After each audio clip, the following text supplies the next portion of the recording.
mateys, and welcome. I am not your DM, but I am the wonderful mother of bunnies. I love how I just called myself the wonderful. I'm used to other people calling me the wonderful mother of bunnies. Well, you are You wonderful. are wonderful.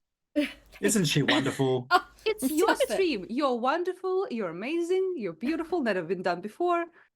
I love that Josh is on my computer, so he's commenting it's me.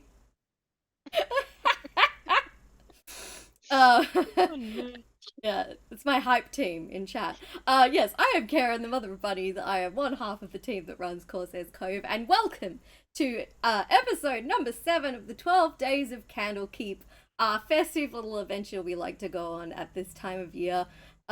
Because what's more festive than having crazy adventures and getting up to shenanigans and shit? We have a wonderful team here tonight. Oh, hello, Baz Hat. Welcome back. Hello. We actually have a little giveaway tonight. Exciting. So we have a wonderful gift voucher from one of our affiliates, Trollord Games. So if you would like to enter the giveaway, you simply have to type, and let me make sure I actually put it in the cursor thing. There you go! ! Ticket in chat, just like the lore I did. I don't know if I'm allowed to let you guys win though. So other people jump in there and type ! Ticket. So you can win a gift voucher for Trollord Games. They have a wonderful array of TTRPG systems and accessories. They have their own system called Castles and Crusades. So if you, like me, are having some rather harsh thoughts towards Wizards of the Coast right now, you can go support another TTRPG company. What am I talking Why would you be Why would having I be having Wizards of harsh the thoughts Coast? about them? I don't know. Yeah, please go into detail right now. No, I'm not going to go on a rant. I'll say. Give us an official thoughts and feelings from Official Corsairs Corsairs Cove statement right here without Yeah. preparation. Let's go. I have a lot of feels. But yes, enter the giveaway. Go give them some support. Check out their website. They have lots of amazing stuff. Our other wonderful channel affiliate is Wooten Forge. And remembers how to spell Wooten Forge. Oh, no, is it just WF? Here we No, go. You can type into chat commands. Yay! Wooten Forge is a a wonderful creator of Australian hardwood gaming accessories. They make lots of super sexy things out of pretty woods. So this is their big old dice keeper, which I just opened upside down. So that's meant to be the rolling tray. I'm doing great. Can you tell I'm a little tired? And this is where you're meant to keep the dice in this side. And you can keep your minifig in the little one at the top, but we just usually put more dice. And then you roll them all at once. Did I get any 20s? Yes, I did get a 20. Amazing. That'd have been a little sad. 120. 120 in this whole tray. And yes, they're lined with leather. They're beautiful. They're two wonderful people who run Wooten Forge. So if you have a TTRPG lover in your life and you need a Christmas present for them, hit them up. They are Perth-based and they're wonderful as well. Oh, yeah. Yeah, we'll quickly whip around and introduce everyone, and then we'll hand over to our wonderful new DM for the next 3 nights, Ardanna. But first, over on the far left of our screen, we have the wonderful Sir Terris. Could you tell us a little bit about yourself, please? Hello, I'm Sir Terris, your friendly neighborhood ferret. I do not stream myself, so you will not find me on any channel other than every other channel where D&D and other TTRPGs are played. The streaming thing may change in the not-too-distant future, and soon mice. Tonight I am playing Hjort Horncaller, the Musator bard who has just recently lost his antlers. It happens every year, don't worry about it. And yeah, that is me. And Hjort. Wonderful. The lovely Daria Surname Redacted. Take it away. Yes, my name is Daria. I'm an artist. Usually I play here on Thursdays with the Humblewood crew, consisting of beautiful Karen and Brendan. And also Josh is sometimes there as well. But I don't know. But yeah, I'm usually here on Thursdays, and I'm here to play in Candlekeep, and also later run the last adventure for Candlekeep. So that's gonna be cool. Yay. And who's Damien? The cramp elf. Oh, and I'm playing Damien, who is Mr. Cramp Esquire himself. He's a newly made dad, and he's a businessman. And he's a wizard, a necromancer. Excellent. He's very busy with business. And since I am next in the order, I'll do myself. Yes, I am Karen, the mother of Bunnies. I am a performer and writer, and one half of this here channel. Congratulations, you made it. We love you. There's my social media links in chat. You can also listen to me in the D&D podcast, There Be Dragons, where I play a terrifying silver dragonborn called Ryland Westfall, who has a massive axe. And, Brendan, be yourself. Hello. I liked it. It was the wonderful Terris, the lovely Daria, and Brendan. And Brendan. He loves trains. And the completely amazing, splendiferous, and downright dashing Brendan Ellis. No, don't do that. I guess I'm lucky Get that I your didn't Peter get Bone, any Brendan. expletives before my introduction. I'm just Brendan. You may have seen me here on the Thursday nights with the lovely Daria and the wonderful Josh the Pirate and Karen. And also, I, in Candlekeep, have been playing the Ranger, the Drakewarden Ranger, Redding Hazegone, but I don't want to talk about him. I want to talk about Kinder Chocolates. I don't know if, like, Kinder Surprise is elsewhere in other than Australia, but there's, like, these Kinder eggs that you can, like, open in half, and they have little toys, and usually they're shit and just, like, little lumps of plastic, but this is mine. You can't really see it. I'll put it in front of me. It's like a little tiger. And I spent the last 5 minutes making it. Oh, I love it. Oh, that's a perfect cute. fidget toy.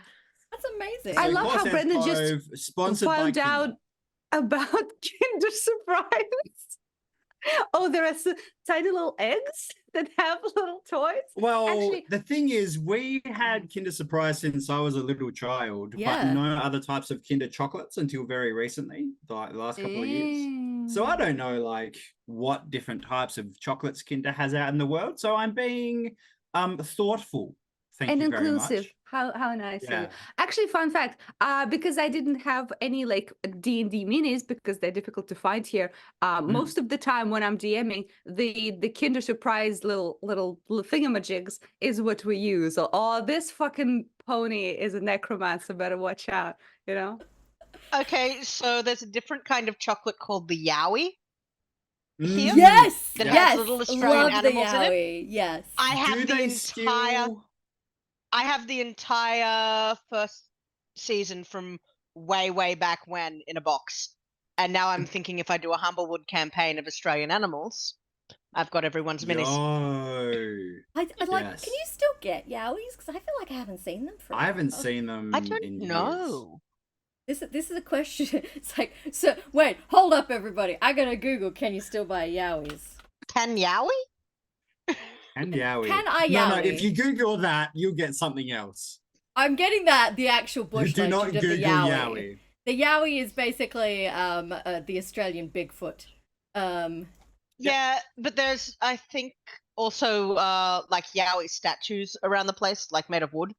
And I know one that keeps getting its dinglehopper stolen up in Queensland. They just keep stealing the dinglehopper off it. I also want to throw out there what Ardanna has just posted in our chat, our Zoom chat. If you put baking powder in the and water in the container and shake it, you can make a relatively safe explosive, which seems like, I don't know what a relatively safe explosive is, but I mean, it won't blow your fingers off. I imagine it would be much more powerful with the vinegar, though. Yeah. Well, it will go poof, but it won't blow your fingers off. Yo, anyway, look at this. That's Candlekeep. Thanks for tuning in, everyone. Wow, Avis, thank you so much. Thank That's you. amazing. That is 10 subs given out to our Whoa. followers. Thank you so much. Oh, very many amazingness. Christmas I can Well, there you use go. the We most should that I've made. spend- Yippee! It looks like we should spend the beginning of every stream talking about chocolate, It gets everyone And in a bombs. good which I'm mood. sure Karen is okay with. Oh man, Oh, I one should of get the- my chocolate fudge that I made. one of the clients at my work makes Rocky Road at Christmas, and she gives us all Rocky Road, and today was Rocky Road Day, but I just realised I left it in the glove box of my car, so I hope it's okay. Anyway, moving right along, our last to introduce themselves, I but don't certainly think not it's least, okay. and running the show tonight, trying to keep us pack of chaos Trying to. gremlins in check, Trying. is the Well, wonderful my you, Ardanna. intro fits really well. Ardanna. So, you know. Hello, I am Ardanna or Joe or Oi, you there if my regular players have any say in it. I am the GM and channel runner over at the Lore Right, normally. And today I will be the person people believe is in charge of this whole show. And I have a very fitting shirt on because it says the GM is always right. Some limitations apply.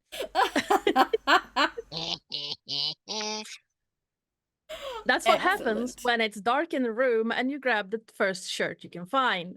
No, yeah, that wasn't a warning to us. No. You honestly believe that I would have any form of say in what the hell you get up to? No. I am going to tame everything. I'm joking. Like, I give you the scenario and then you just, yeah, you do you. Ardanna, you've just been gifted a D4 by Avis as well. Oh, thank you so much, Shiny Avis. money. I'm going to need it. No, I thrive on chaos, which is why I'm a DM.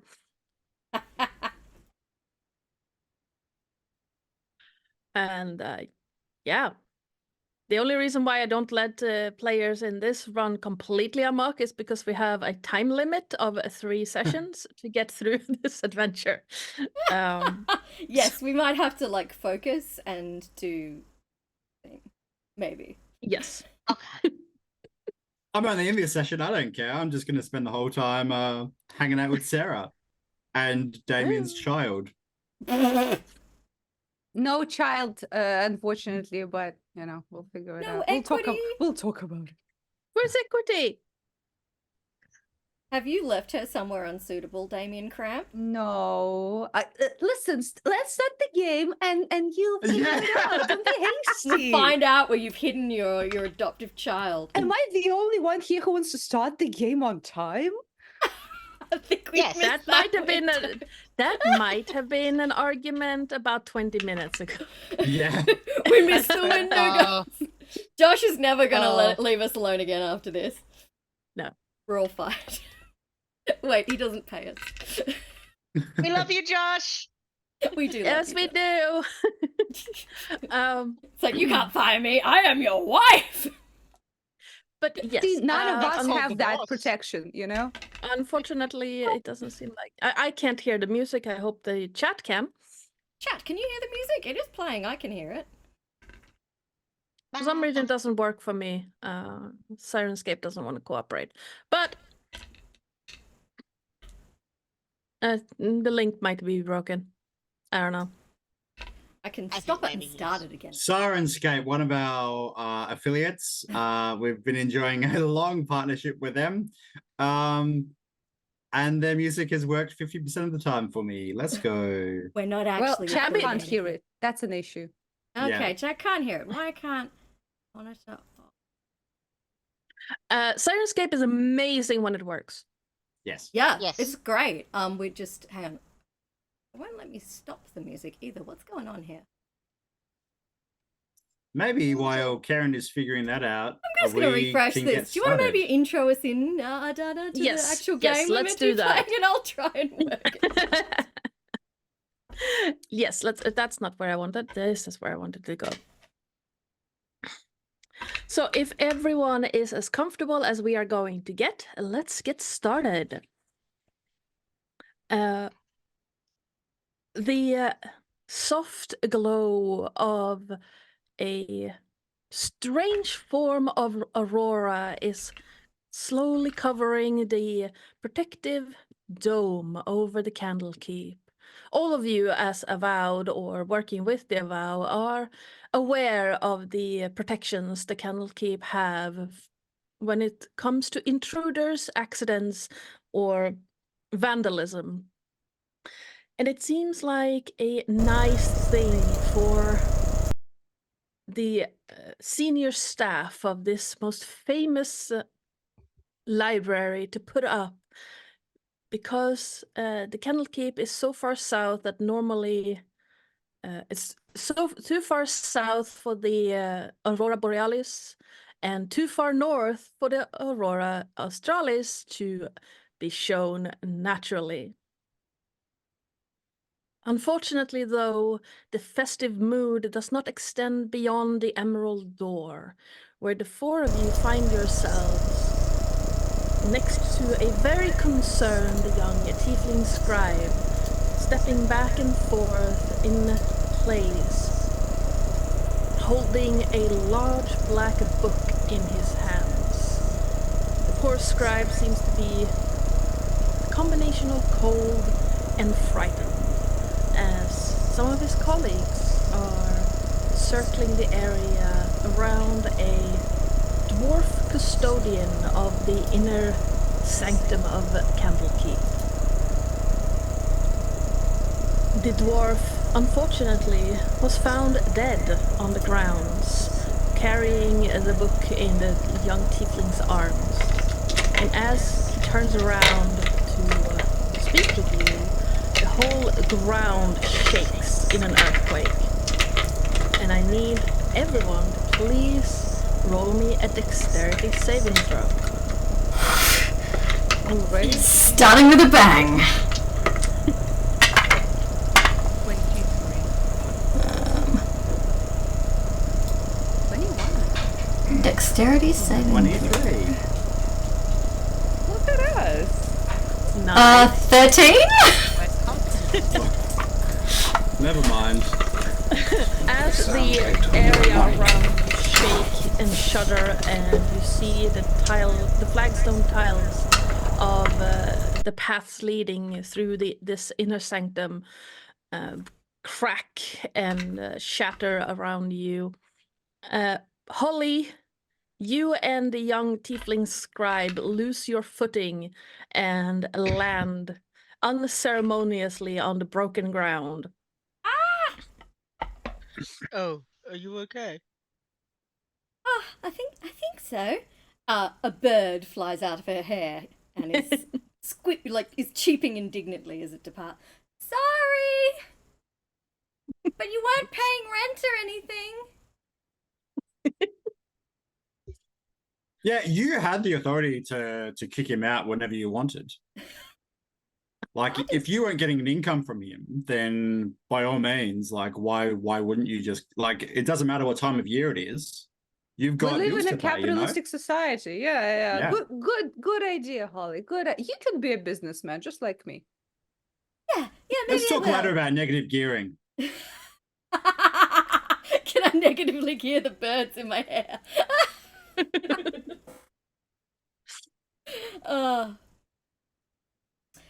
Does anyone know what just happened? I have no idea. DM, I'm a naturey kind of guy. Could I, like, does it seem normal for earthquakes to be hitting this part of the world? Have we had Give me earthquakes here before? Survival or nature check? Your choice. Excellent. Well, you'd think that I would. Oh, I do have proficiency in one of those. Yes. So I'll go survival. That's a 15. With your knowledge of the general area and being a ranger, Candlekeep is not on a fault line. So there is no reason for there to be earthquakes, at least not natural ones. Mhm. Right. That thing that knocked you on your ass, Holly, is, I mean, it's Candlekeep, so who knows what the fuck it is, but it sure ain't natural. Should we go check it out? I'm gonna look around. Like, I don't know really where we are, but like, do people seem to be concerned, or are people looking to us to like figure it out? You are currently within, Candlekeep is divided in two sections. You have the Court of Air, which is the public area, and you have the inner area, which I completely forgot, on the other side of a large door made out of emerald. You're on the inside of that. So you are in the restricted section, so to speak. And as you look around, you see various emotions on the people around you. Some look scared, some are concerned. A couple of people look curious, seemingly have come to the same conclusion as you have, like that this is not a natural occurring event. Candlekeep is supposed to be safe from earthquakes and similar events, but also it's Candlekeep. Who knows what's hiding in the catacombs and tunnels underneath it? The tiefling scribe next to you looks terrified. He seems to be young. Damien, you would probably, being a tiefling yourself, you could probably tell that he's maybe 15, 16 years old. Would definitely like to, because Damien is such a fatherly figure now, and Hey, where's your child? First of all, don't like your tone, Reading. My child is in safe hands. Because sorry, my cat is ripping her shit. Because the adamantine stroller got destroyed. I don't know how that happened, but surely something did. I had to put her into Candlekeep daycare for the day. No adventures for her until we get it fixed. But it's okay. I'm billing the Candlekeep for this. They will get me a new stroller. It's gonna be a-okay. But back to our problems. A good supportive employer, is understanding of childcare needs and accessibility. Exactly. Also, I don't think that this time I want a muffler on it. I want everyone to know that equity is there. Vroom vroom, motherfucker. But anyway, I understand. Needs a license plate that says equity, motherfucker. Equity, motherfucker. Yeah. Dear boy, are you okay? You look very troubled. Oh, well, I was just supposed to hang on to this book, and I don't understand what's happening. Why? Maybe, What's the book? I'm gonna take the book. Okay. The book is a rather, it's a square book, completely bound in black leather with golden letters on the front. The title says Candlekeep Deconstruction, but it's spelled with K instead of C. Oh. Wherever there's a hard-sounding K sound spelled with a C, it has been replaced with a K. Does the book look magical? I open it. It's not magical per se, but it has been bound in rich leather. It has been, and you can tell that each page is made out of rather expensive paper. It is also filled with diagrams and blueprints and construction notes for buildings. the author's name is just written as Isaiah and nothing else. Is that a well-known author? You see, Damien is a learned individual. Have I heard of anything like this Yes. before? As a learned individual and working for Candlekeep, you know that Isaiah used to be a keeper of tomes, one of the higher ranking employees of Candlekeep, and he was famous for absolutely detesting the use of C as a hard consonant, always replacing it with the letter K. Based. I will relay the information I know to the rest. Oh, sounds like someone you'd get along with, Damien Crab. With a K. See? You're getting it. I'm not sure that I'm personally comfortable with all these K's replacing the C's, but kids. So what are you doing with this book? What's the deal, man? I was told to hold on to it because it was found on the guide over there, and well, I was here for some other reason, and they gave me the book so it wouldn't get destroyed in the snow. Can I roll insight on this boy? He's like, I was here, but for different reasons, not for the reasons of this guy dying. Yeah, Yeah, absolutely. Has this earthquake caused like noticeable damage? To the ground and some buildings around you, you can see cracks. The flagstones have been, some have been shattered, most have been cracked or displaced. Around you, most of the buildings around you, however, are warded in one way or another, so there's no risk of them toppling.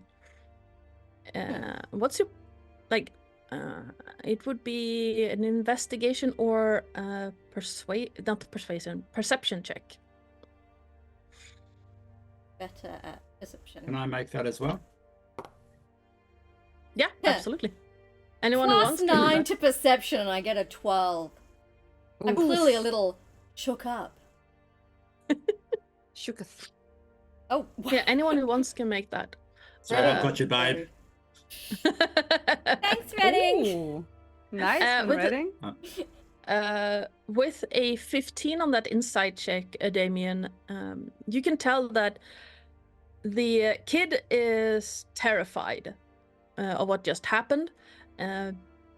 He is also scared of telling anyone what he was doing, but you don't think it's because he was doing something he wasn't supposed to. It was probably something he was told he couldn't say.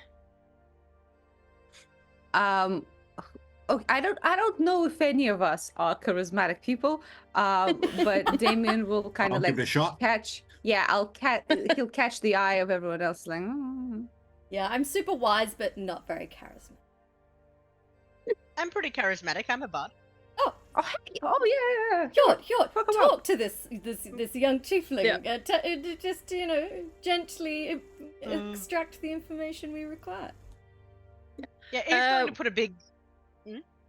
Yeah, sorry. With a perception check of 24, Redding, you realize that while a lot of the buildings around you have been hurt in some ways by the earthquake, and some have been cracked, you can tell that wards and such are keeping them together.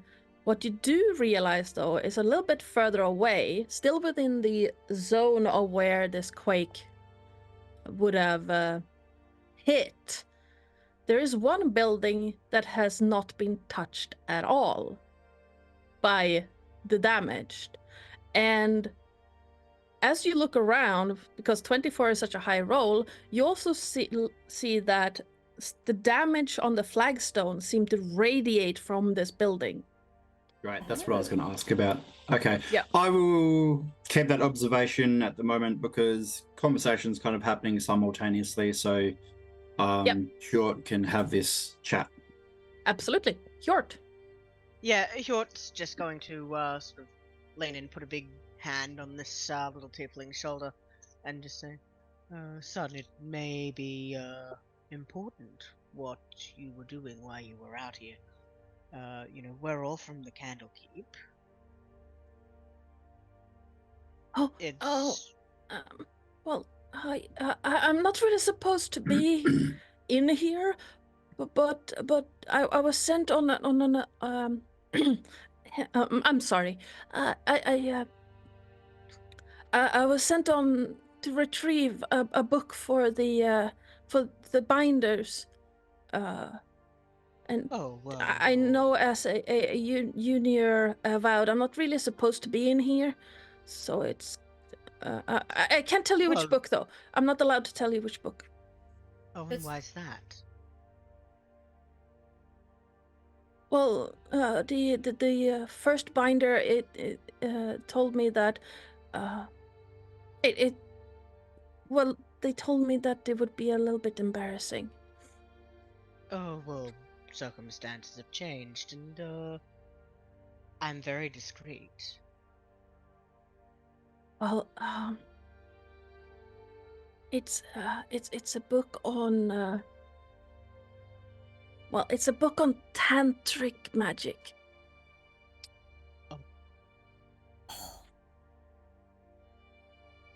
So a well- cookbook. It's sex. Oh. Holly looks Okay. delighted. I knew exactly what you were talking about because I have a child. I have had sex occasionally and very often indeed.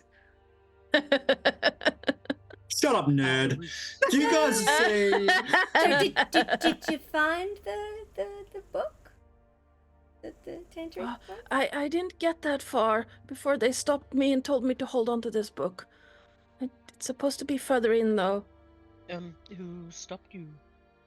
Over there, and he points to one of the avowed now trying their best to gather up the dead custodian on one of those floating discs, Tensor's floating disc kind of situation, and clean up the area. Oh, So nothing. My dears, before you take the custodian away, might I look over the corpse for a second? I'm, I dabble. In tantric? A, or- In corpses. He wishes. An elderly half elf looks at you and is, you dabble. Yes, a in little bit of dead necromancy here people. and there. Yes, yes, yes, Oh, yes, you yes. meant like that. Oh, yes. Yes, Oh, This is why I He What do didn't you think? mean. Mm, I was going to say we don't, but necromancy is fine in theory as long as you don't actually, we don't really want, released undead in Candlekeep. I know. But I have a permit. Everything's fine. Let me look at the fella, and Damien will uncomfortably closely inspect the body of the curator. And I would like to roll Arcana if it is allowed, to check if the death was like magical in any way. Do I see any signs of spells and stuff? Yep, you can absolutely do that. Sweet. Why do I feel Damo, like you reckon you could get us a time of death too? Hi, I rolled a natural one. I'm gonna re-roll using my inspiration. That's what I'm gonna do. Oofa doofa. Oh, okay, that's much better. 20. Yes. With a 20, you notice that the death itself seemed to be natural, no magical causes. But you do see that there's some magic around him, in his clothing, in his hair, and it seems to be transmutation magic, traces of transmutation magic. A transmutation, that's like changing from one object to another? Yeah. Things like why can't I think of it? Dark vision, Water breathing. yeah, things like that. Yeah, that's transmutation. in his hair and On his clothing and in his hair, and basically anything not covered by clothes has this traces of transmutation magic on it. There's also a type of magic you're not entirely familiar with. ooh, how does it feel? What kind of vibe does it give me? It's Sexy. Can't say. Smells like sweat, anger, and shame. No, not no. It gives you a feeling of how to describe that? Oh, what is Inorganic. touching me? Inorganic. Yeah, so my dear colleagues, this fellow right here, the death was probably natural, but he's covered in transmutation magic and some strange feeling of inorganic magical influence. I don't know what that is. When you say natural, do you mean that no one else caused the death, or just that there wasn't magic? He wasn't killed by a spell, that's what I'm saying. Then what caused the earthquake? Was the two things? We don't know that the earthquake had anything to do with. Do we Yeah, know what- when this happened? With a Tiefling boy. yes. When did he die? Oh, I don't know. Before I got in here, which was like an hour ago, because I was stopped by them. Could I All right, whatever. This is a look. I want to direct everyone's attention to over there, and I will point at the building that Yep. the quakes seem to be radiating from, and I will point out the patterns and stuff. That one seems to be completely untouched. It looks like maybe there's something from underneath it which has kind of caused that quake.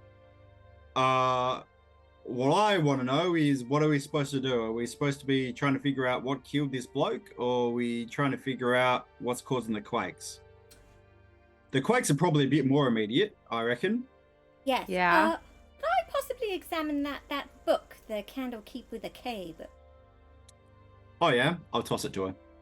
I would like to flick through it and see if it's got a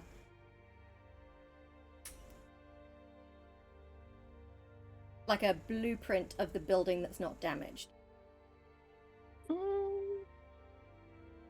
Yeah, definitely.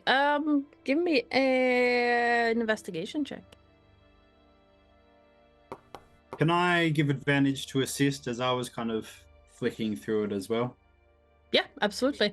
Like I You already- know, Oh, Yeah. boom! Excellent. what? Nice. Yeah, nice. The book is filled with blueprints for various towers and buildings. As you look through it, you realize that this book has all blueprints for all buildings in Candlekeep, including some of the tunnels beneath. The building in question, does it have tunnels? The building in question, you find after some scouring, and you realize that it seems to have a basement and be a 3-story building on top of that basement. The blueprint for the building also indicates a metal roof that is retractable to reveal a what's that called? Like a Look at the skylight. a like you can look. Observatory. Yes, thank you. An observatory to look at the sky from. Is this an astrology tower? What's the function of the building? Yeah, do we know what the building is? As far as you can tell from the blueprints in the book, the building seems to be an observatory to look at the various planets and stars making up Toril sky at various times in during the year. But the basement level does not seem to have any function at all, according to the blueprints. It's just there. Well, I don't want to be a suspicious sort of person, but look, I am suspicious. I'm gonna go check it out. Let's go.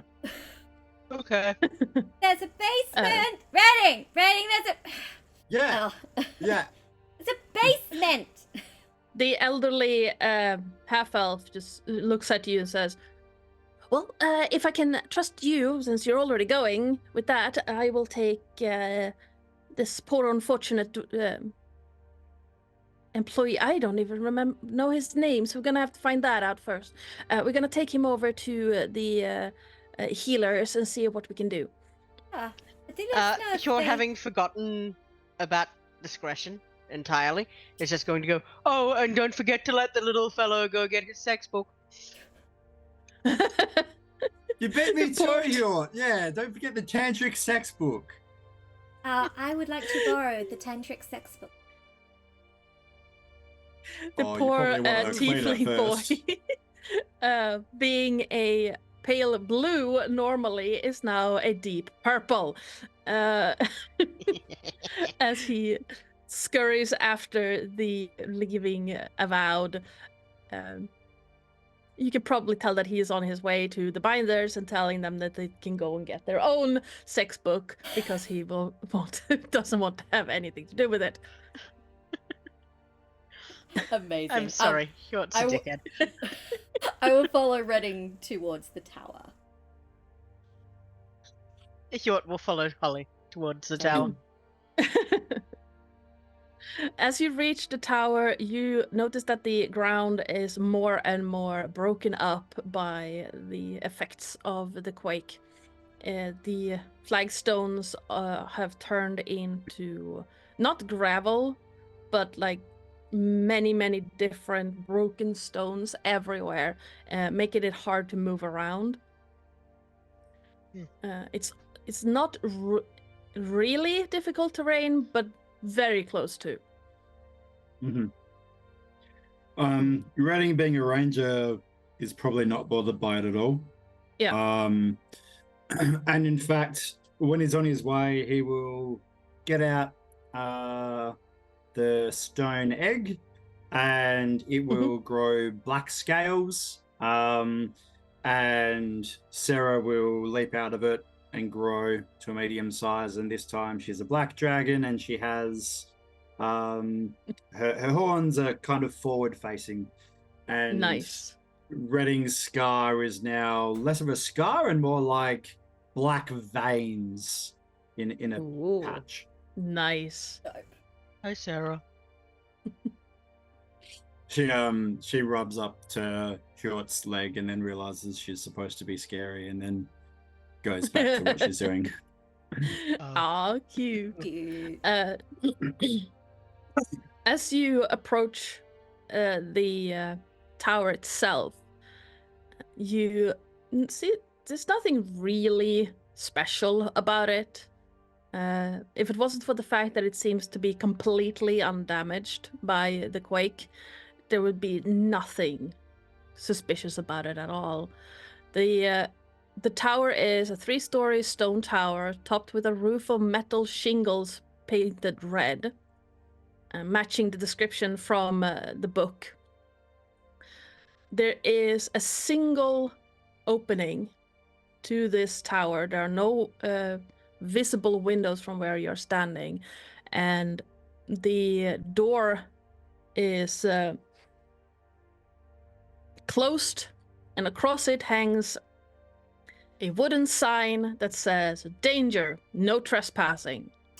Reading, I don't know about you. I am feeling a powerful urge to trespass. Yep. Yeah, me too. Can I- But look, let's baby, honey, will you just he's talking to the dragon and not Yeah. anyone else. I'm like, I don't think he's Fine. going to Like, Yo, babe. Yeah, you was just, huh? What? yeah, the dragon, the babe. Later. Yeah.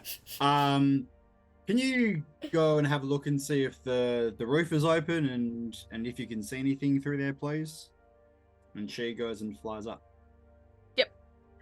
as And I Sarah can speak flies. to her in Draconic so we can talk. As Sarah flies up, she will tell you that the first level has no windows or openings other than the door. Mhm. The second level has an extra tower on its side, poking out, like almost like a little bit extra to the side, which has one window. Like it's jutting out and then facing up? Halfway. It's almost like it juts out a little bit and then goes up to form a smaller tower on the side of it. Okay. And that tower has one window, and the main building has two windows. The windows themselves seem to be made out of a sort of metal-looking glass. It's almost like someone has polished metal until it's see-through. And the third floor has this metal roof that has been painted red, and it also has 3 windows on it. Through one of the windows, Sarah can easily see a large telescope.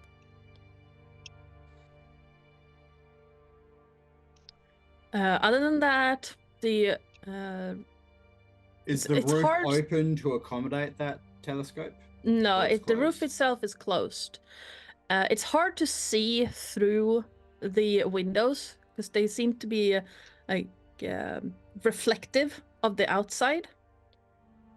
Mhm. But the telescope is very easy to see, like from its shape and size. All right.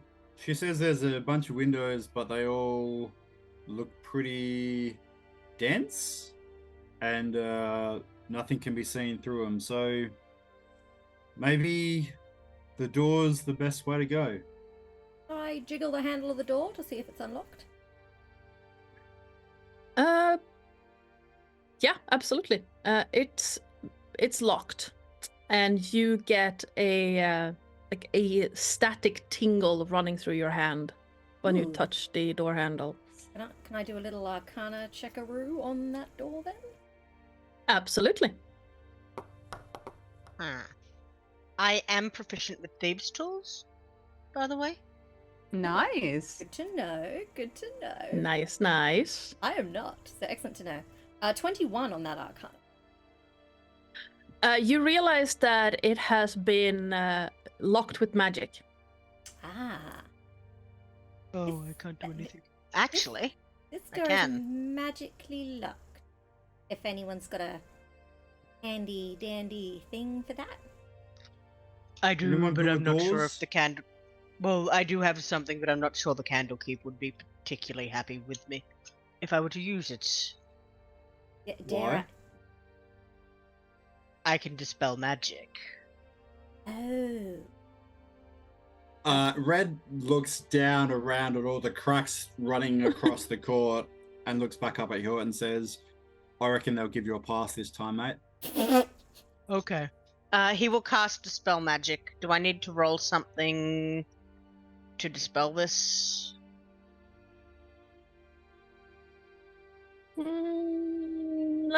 What's the exact wording on the spell magic? Choose one creature, object, or magical effect within range. Any spell of 3rd level or lower on the target ends. For each spell of 4th level or higher on the target, make the ability check using your spellcasting ability. The DC equals 10 plus the spell's level. On a successful check, the spell ends. Okay. You hear a whirring sound and then a click as the magical lock is dispelled. Oh, Excellent. Yeah, and Hjort will just sort of tentatively push the door open. well done, you. Thank you. Inside. Yep, sorry. So just quickly, Red, realizing they're going into a potentially quite close quarters building, is going to get out sword and shield rather than longbow. If he sees you doing this, Short is going to take a step back and let you go before him. Oh, yeah. Okay, that's probably pretty sensible. Short has an armor class of 13 and Yeah. roughly 73 hit points. He is not the most robust player in the party. Yeah, all right, let's go. Come on, Sarah. Yeah, so short sword and shield.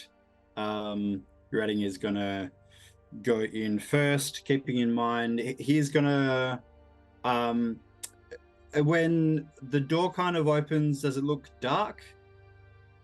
The room is brightly lit by lanterns hanging from the walls. Okay. The goggles are staying up then. Yep.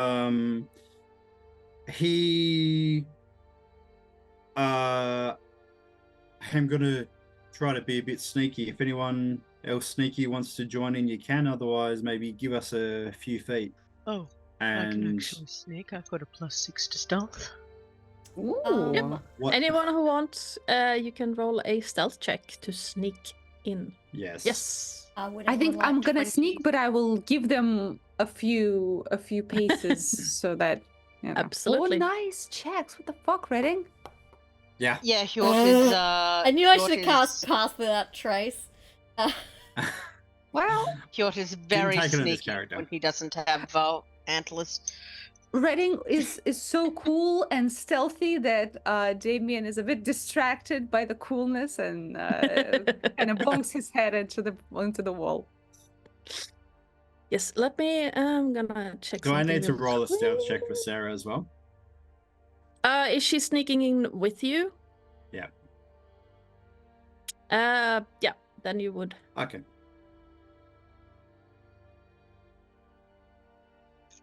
I mean, you said she's black in this iteration, didn't you? You think a black I dragon did. would be super sneaky. No one is brightly lit. Also, she rolled No. a natural 1. Yeah, She just like no, prances no. in. La da da da da. Yeah. She's got these noxious fumes radiating off Don't of her be and everything within a suspicious. 5 foot. Yeah. So, how to do that? If she's walking in alongside you, Redding, she is the one pulling attention away from you.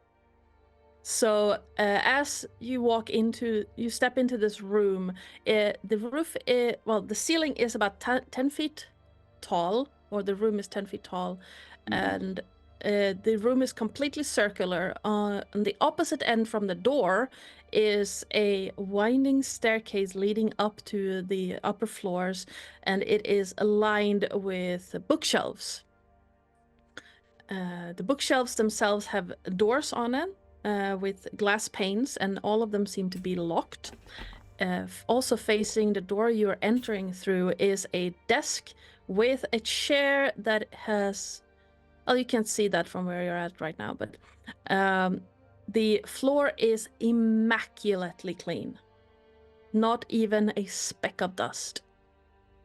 In the room, you see 3 people. Oh, okay. A human, a rock gnome, and a half-elf.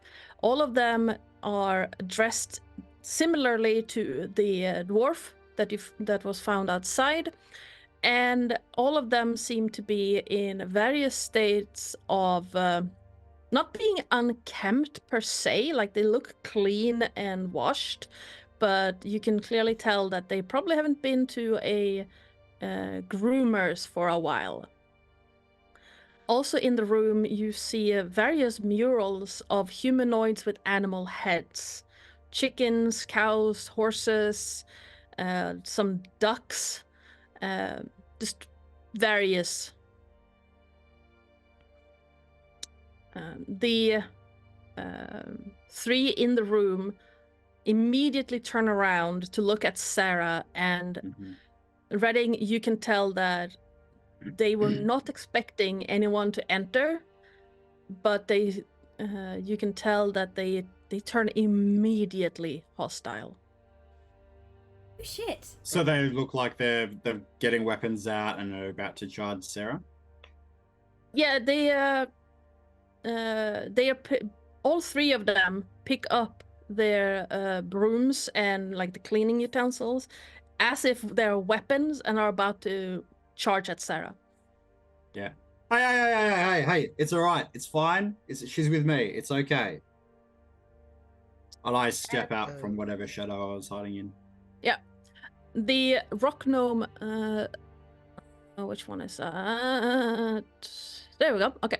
The rock gnome looks up at you and says, "Who are you and why are you here?" My name's Redding, and I'm here investigating the weird fucking earthquake that seems to be radiating from your basement. So if you wouldn't mind, me and my mates here are just gonna take a bit of a squiz and see what we've got. What do you think? Oh, I don't need to go. I don't think that's a good idea. I think you should leave now. Well, we are Candlekeep colleagues. Well, what's wrong with us being here? Yeah, you're being suspicious. Colleagues, you call us colleagues when all you do is look down on us. In my case, quite literally. I can't help being tall. Also, Redding's who are class. you? Well, if you must know, I am called Chicken Peach. Aw, I mean, nice to meet you, Chicken Peach. I take you very seriously. That's the attitude we have grown to expect from you. You avowed. Yes, you should leave now. Why are you so hostile? Yeah, why are you so mad? You don't know You're us. here ruining our plans. You should go What away. plans? What plans? That's none of your business. Listen, we're here not just for the lollygagging of it all, although that is very fun. We're investigating strange earthquakes that are seemingly spreading from this building, and it's kind of not good to have earthquakes where there's so many people in the Candlekeep, you know? So tell us what the fuck is happening, and if it's benign, we'll let you guys live. I mean, we'll let you guys continue. The just human- quickly, how much Yep. distance is there between me and the closest person? Let me check. I think the 5 feet.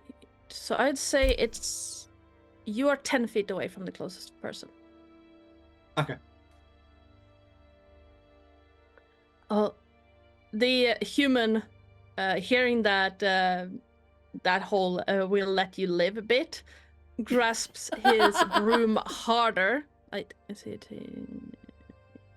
Yes, grasps his broom harder and launches at Damien, and is trying to hit you. Whoa. Is And, that combat time? Yes, that's combat time. Because Why you so just threat. aggressive? I did it on accident. I didn't mean to. Here I am with a So- fucking shield and a short sword, and they're coming at us with a mop. Like, Mad, bro. Not so funny. I have a feeling it's not actually a mop, just quietly. I hope it is.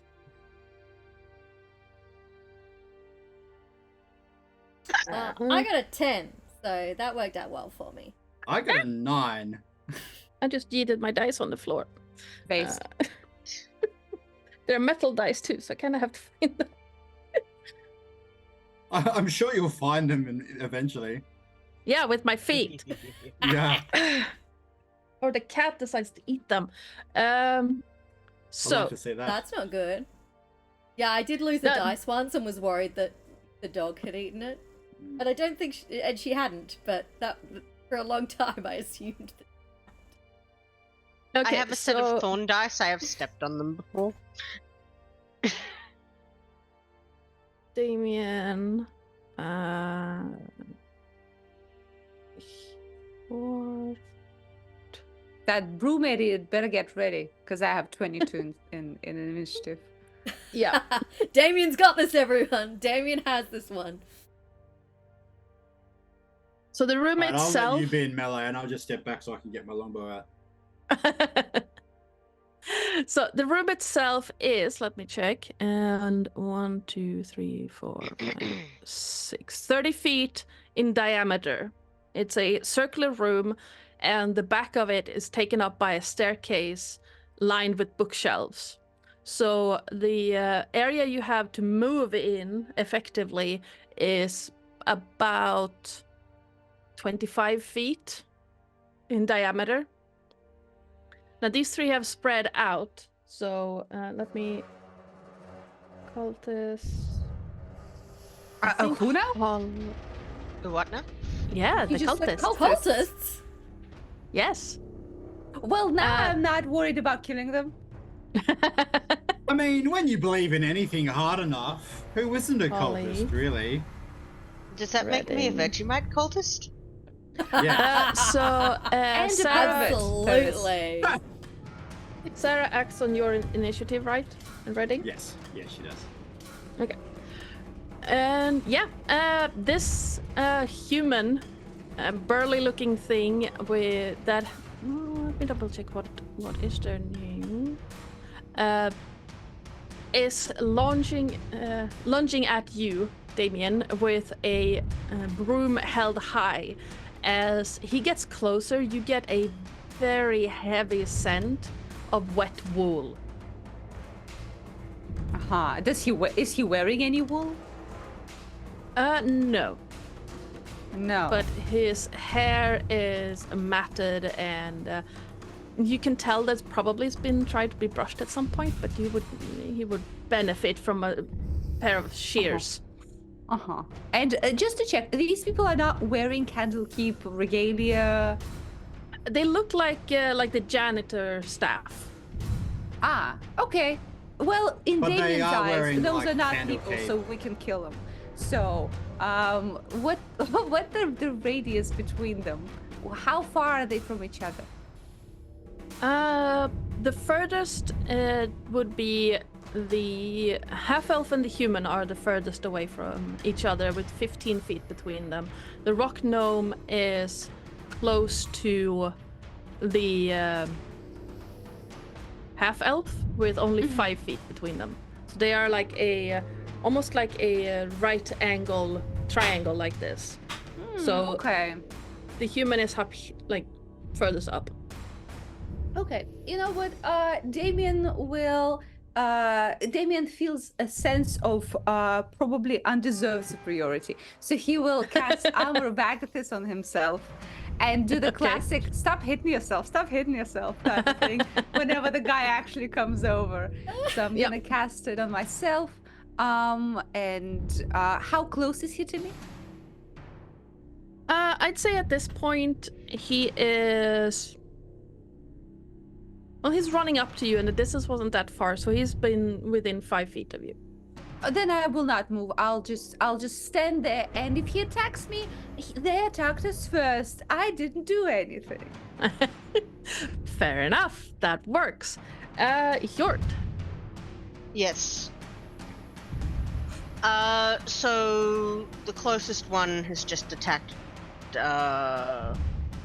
It's yeah. Is launching at Reading, right? Yeah, it's lunging at Damien.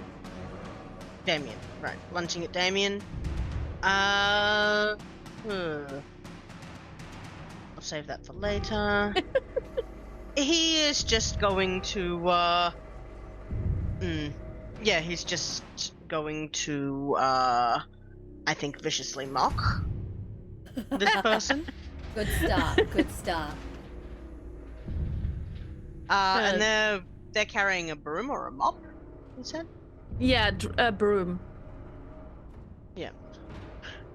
Right. So we're going to make this a clean sweep, and then he's going to viciously mock. Nice. So he needs to make a wisdom save. Yep. Wisdom is okay. What's the DC? 17. Yeah, it fails. Okay. So he will take only 3 damage, but he now has disadvantage on his next attack. As for bonus actions, I will then just check on Damien and say, "You've got this, right?" And give him bardic inspiration as well, since he's the first one to be attacked. Yep. That's short, and the human wet wool smelling dude is going to swing at Damien. Let's see if he can actually land a hit. I hope not. I mean, it's probably gonna end poorly for him, but you know. Where is it? It's gonna be that There. cartoon thing where one of them like attacks the other and doesn't do anything, and the other one just like eats them across the room. We should try try to to keep one alive. Question. 14 to hit. Oh yeah. Yeah. For me? Yeah. Yeah. I'm a wizard in a suit. I am very hittable. And very I mean- my face is very punchable, so. My level 2 wizard has 16 AC with mage armor, so. Well, look at you. Aren't you cool? So special. I also play a wizard with no offensive Oh, no. spells, so. Look, the important thing here is that Damien knows message. Damien knows sending message. He's set. 3 bludgeoning damage. Oh, how quaint. He gets hit by 5 cold damage in the face. Oh, Ardanna, was that rolled with disadvantage, by the way? Yeah, because the second roll was a nat 20. Okay, cool. I'll take the 14. So 5 cold damage. The guy just freezes up and is and just Oh, stands what still. happened? It's cold, and he's not looking good at all. It's almost like he's on his last legs. It's almost like these are fucking normal ass NPCs. Mm-hmm. The rock gnome, seeing that his comrade has just taken a ton of damage, is going to swing at. What is swing at? Well, I'm at the he's front, gonna. so. Yeah, he's going to swing at Redding. Mhm. That's not gonna hit. Because I don't think an 8 will hit you. No. You just Thanks for hear. asking. You just hear. Come a on, mate. You don't want to clunk. do this. Won't. Yeah, as the broom handle makes contact with your shield, and you see a little like cracks in the broom handle start appearing. Did you seriously the just hit him with a broom? Yeah. Who are the these third guys? one. The half elf is going to run forward, also broom held high, this time with the bristles up instead of the actual handle, and is going to try and swat Holly over the head with it. But I highly doubt that a 9 will hit. Nope. Straight over it. I love this combat. Just let's kill unsuspecting villagers. Let's fuck them up. Mhm. Where's Fireball when we need it? See, I didn't take it. I'm now so sad about it. It sounds like Holly. these villagers are caught in a bad bromance. Oh, ow! Oh, okay, everything hurt. That was a good one. How They do all we- take mental damage. Yes. Yes. Holly! Alrighty. So he just tried to hit me in the head and failed. Yes. What do I want to do to him?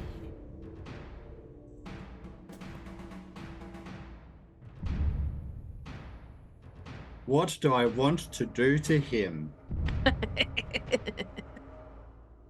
Let me double check something. The half elf in Should I front go of back you, and get that Holly, Quokk? gives a faint sense, like you get a faint scent of straw and like barn from him. What did they do? A library smelling like barn, yeah. Tell you what I'm gonna do. I am to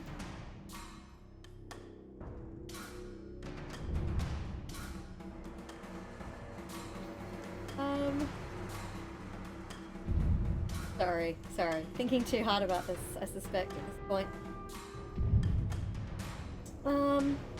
Hit him! Destroy them. He's got at most 10 HP. This is true. Alright, I'll shoot. More I'll like shoot. 7 probably. I'll guiding bolt him. I'll have to do it with disadvantage though, because we're in melee.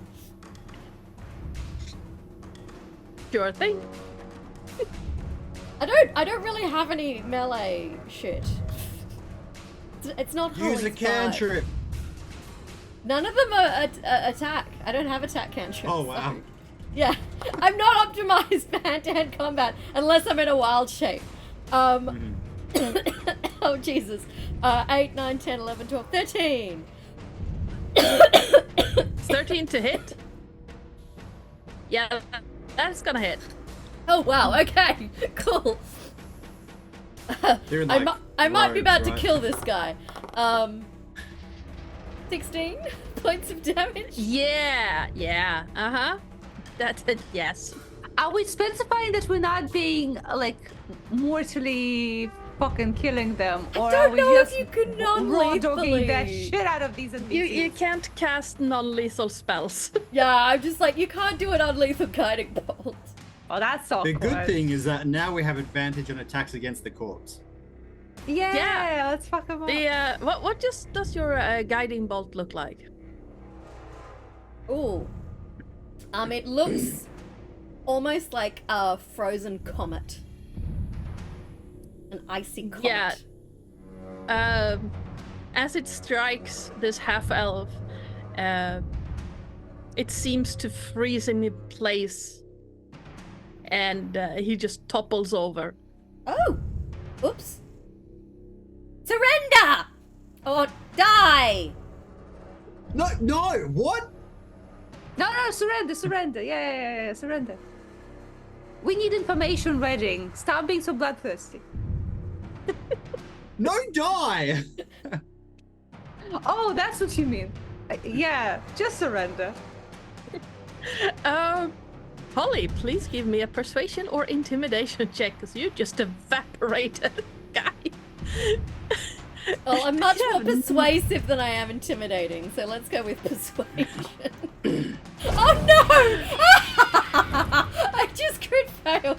Oopsie. Well, Yeah. No. death funny it that. is. No. I mean, I'm gonna say that you get advantage on that because you did, like, Obliterate Yeah, their you- buddy. judging by how much damage you did to this poor guy, you would say that you did about approximately twice as much damage as you needed to do. Well, I just rolled a 10 for my second one because I am just that good at persuading people. The rock gnome standing next to you looks between his two companions and then just shakes his entire body before yelling out a you would probably believe that it's some form of war cry. I do speak Gnomish, so if he's yelling Ooh. Gnomish swears at me, I can actually understand him and respond in kind. How useful. Yes, I would say that yes. The war cry is some form of insult in Gnomish. He's basically calling, "You're gonna die, you fuckers." I love their confidence. With their fucking 6 HP, I love their confidence. I'll respond in Gnomish and be like, it's like, you kiss your mother with that mouth. Can't persuade him, I'll shame him. Reading. One of the cultists is nearly dead next to Damien, and the other one is very dead next to Holly, and one is being defiant in front of you.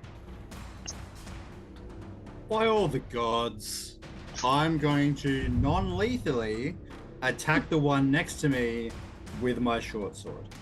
Yep, roll. Go for it. Yes, non-lethal sword attack. It's going to be like at the thigh or something. Yep. 19 Cut to his hit. leg off with these guys. That'll hit. Pretty much. I rolled minimum damage, which will be a 6. You see the gnome get badly injured, but not in a way that would actually kill him. But you can tell that probably one more strike like that, and he would go unconscious. Just stay down, mate. Just stay down. He doesn't look like he's about to stay down, does he? No, he looks like you just pissed him off more. Fine. I'm gonna do it again. Yep. Yeah. 28 to hit. That will definitely hit. I'm just gonna strike him in the face with my elbow. Yep. Go ahead. 8 damage. He drops like a bag of rocks. Yeah. He is unconscious but alive. Yeah. And is there one more left up or 2? One. Okay. One next to Damien. Yeah. I'll look at Sarah and whistle and gesture over to Damien and say, just a little love tap, all right? Just a little nibble. And use a bonus action to get her to attack, which she then will. Go for it. Yeah, cool. There's no easy way to roll attacks with the companion, which is annoying. Yeah. Well, that's a natural 17, so I think that might. Yeah, that's gonna hit. Yeah. I don't think you even need to roll for it. It is a bite as well as poison damage. Right. So it's probably a sleepy poison. Let's say that. Okay. Or she, I'm fine with that. Yeah. Sleepy. It's a human, so magic sleep can put him down. Yeah. You know, she'll probably headbutt and then like breathe some fumes in his face, and he just falls. Yep. You have 2 unconscious people on the ground, and we are out of combat. Not that you could call it combat per se, but you know. It was Yeah. hard. It was difficult, and we succeeded. Phew, that was a close one. I really felt that my life was in danger for a moment there. Yeah, My probably glorious from your light was own flashing guiding before bolt. my eyes. Yeah, that I nearly All the shot babes, myself. all the beautiful babes that Damien has bedded successfully flashing before his eyes. I love that the only Damien one is who actually looking got for the hit tantric just book. destroyed the person who hit him. All right, I get out a rope, and start to tie up the gnome next to me. Should someone tie up that fella, and should we take a look around? I'd like to question them when they wake. How am I going to explain that one? And I'll point at the ice obliterated corpse. Well, he kind Um. of attacked us with almost no provocation. I'm That's a sure that's self-defense, against right? Candlekeep policy. Oh, yeah, self-defense. Yeah. Right. Probably should have done like hold person. Yeah, Let me put maybe. it this way, Holly. My dragon was able to put someone down without killing them. That Anyway, seems pointed, Redding. oh You no, were, look, you were just I'm the last begging. one to judge. I love killing, so don't worry about Okay, me. well, Is we'll put healing that into word the yearbook. gonna I do love anything in this healing. situation? Or are they just dead? Oh dear. Ardanna, Yes. these guys are a little bit smelly and gross, right?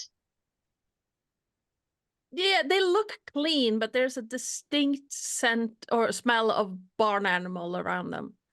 Can you sort of vaguely prestidigitate them so while they're handling them, they smell better? Oh, Yeah, before definitely. you do that, Hewart, just a quick Mhm. little thought. Do they have transmutation magic traces on them like that other guy did? You can give me an Arcana check if you want. I will give it a go. And I still have inspiration. So if I suck, I will suck, but with a plus d8. Oh, I didn't suck actually. I was very Hey, good. you were very far 27. from sucking there. That's Yeah. Yay. good. With That's a good. 20, with a 27, I'm gonna say that you not only find traces of transmutation on all three of the people you just defeated. You also find the traces of that odd inorganic type of magic on them, on the floor of this tower, on the staircase, and on one of the bookshelves. And with my badass Oh. 27, do I get any more idea of what the fuck that is other than inorganic? With a 20, how familiar are you with artificers? I think Damien would be like in their company sometimes because artificers and wizards are kind of similar people. Yeah. Oh, and I'm pretty sure an artificer made the adamantine stroller Yes. for equity. So with a 27 and this close to the like in this tower, you have like it awakens a memory that this is very familiar to or very similar to the magic artificers use. Okay. So, my dear colleagues, it seems that they also have these strange traces of magic, of transmutation and artificer influence. Ooh. And as Damien says that, he'll go next to that bookshelf and try Yep. to inspect it. And what am I Yeah, doing sure. here? And I feel that considering we have been streaming for about an hour and a half now, that would be a good place to take a little break. I was Excellent. reminded about it by one of our Look players. at us! So successful! Killed everyone! Let's go! Oh, only one of them's dead, and Yay. it's Holly's fault. She feels a little bad about that. I mean, She should. so we're gonna No. take a short 5 to 10 minute break here for rehydration, unhydration, grabbing a snack, and all that fun stuff. So we should be seeing all of you in about 5 to 10 minutes. Yeah. Say goodbye, everyone. Bye.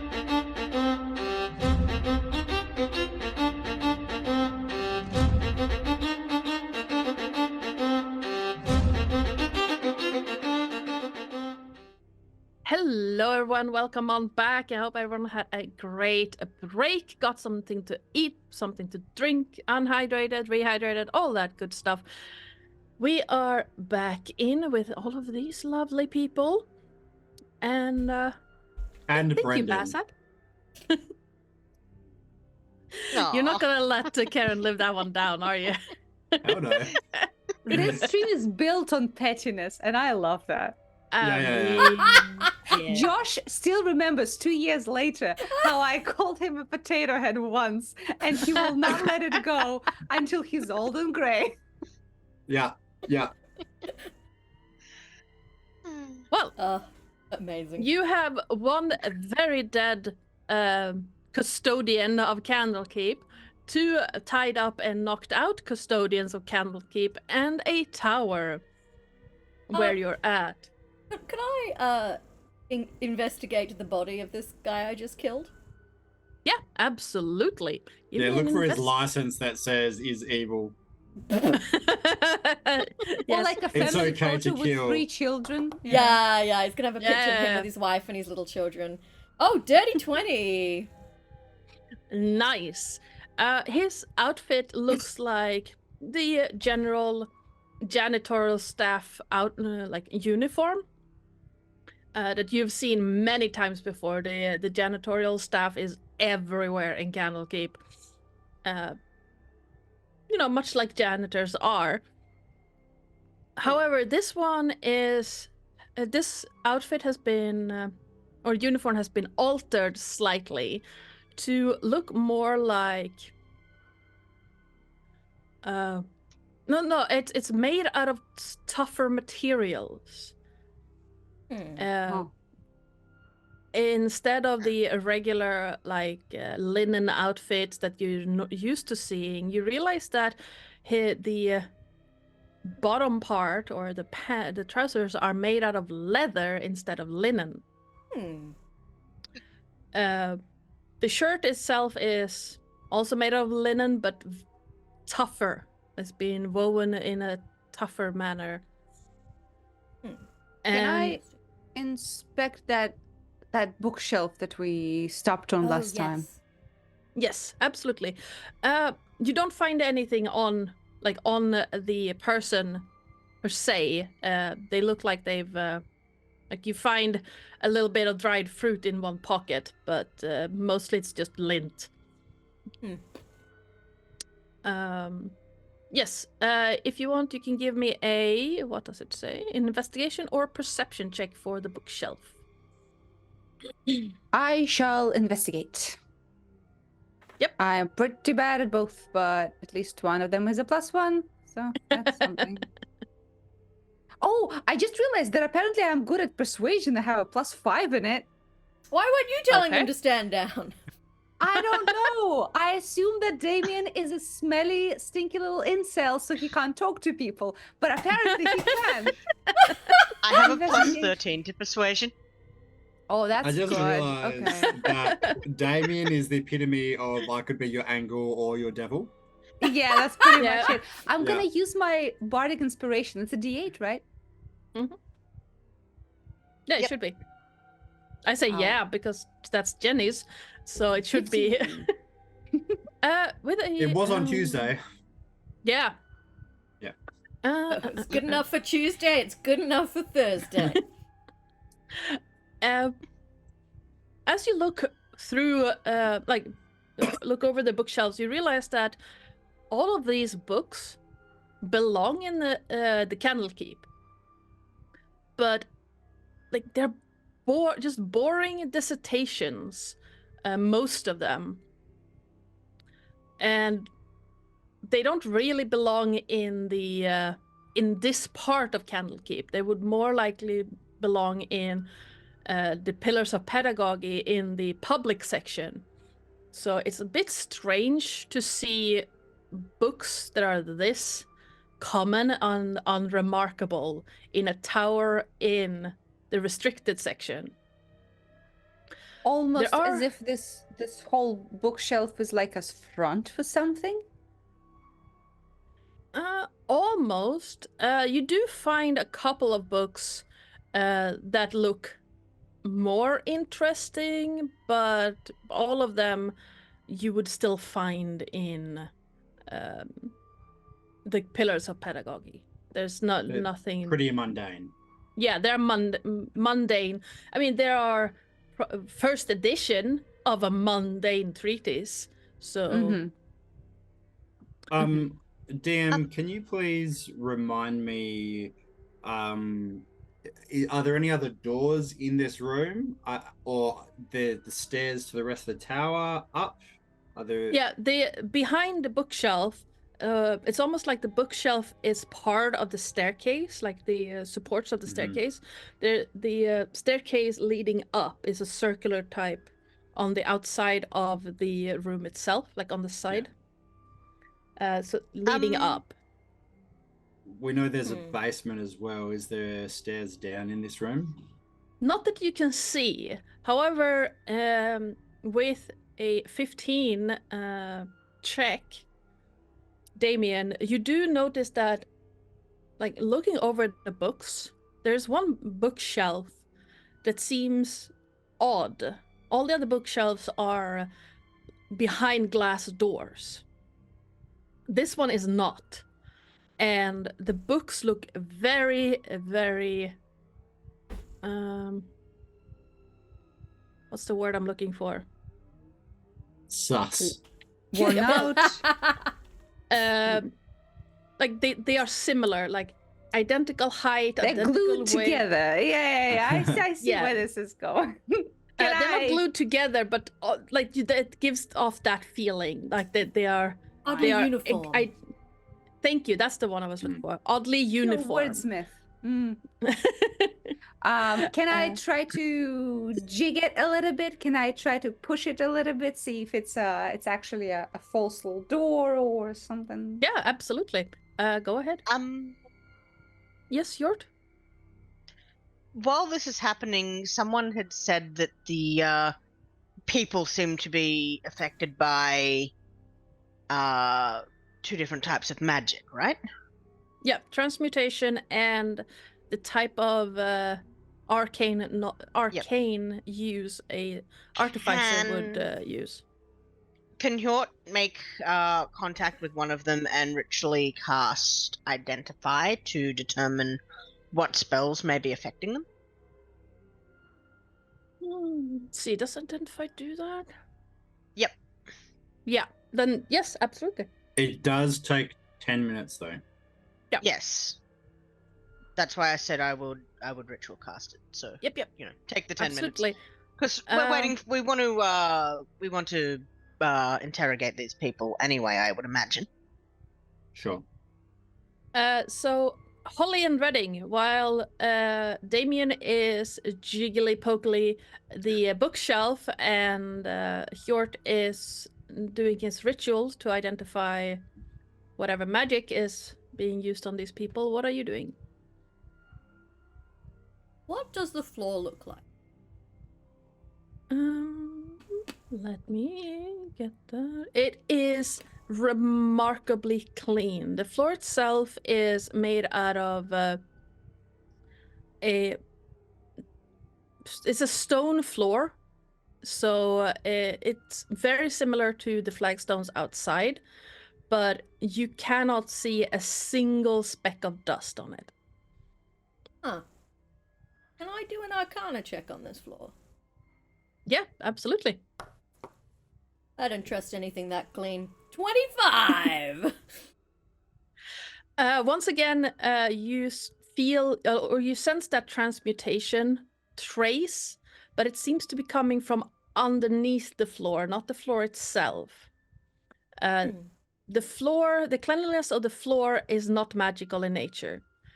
Judging by the brooms that the people that attacked you were carrying, you could probably gather that they are been fanatically cleaning the floor. But why?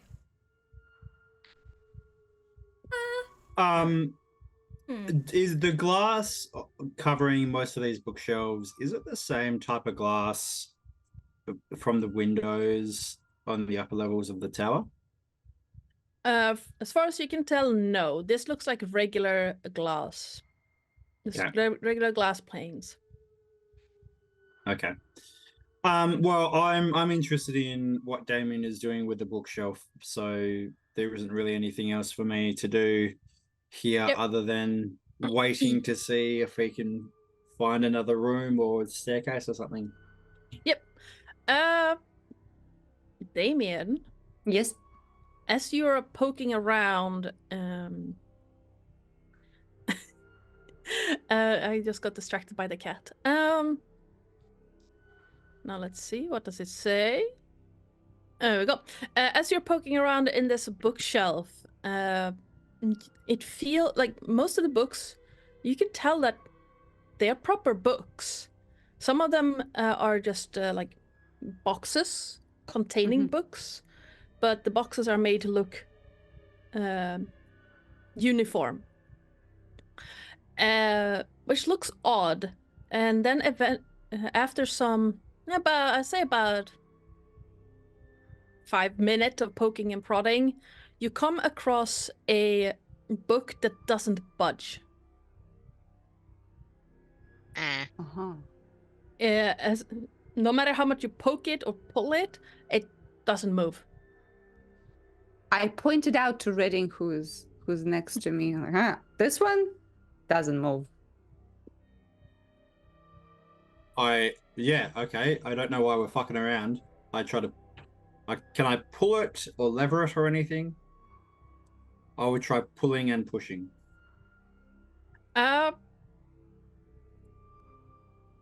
Yeah, you can.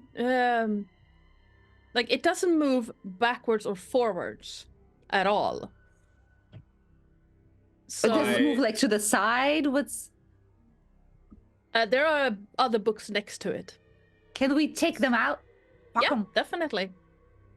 What is the cover, the title notable? No, it has. Let's see, what's the title of that book? Yeah, make up a title of the book, Ardanna. And a brief summary. Does it have any Yeah, poetry? give me the synopsis from the back. What are the reviewers Okay. saying? What are the author's notes? Does it Does it have a jacket? Does it have a proper index of sources? It does Who is the not. author thanking? So the It's Damien thanking his mum. the title of the books is A Fanciful Fowl of the Farmyard, but it is as you try to pull it back and forth, you realize it's not a real book. And we clear the shelf on either side, and it doesn't move sideways either.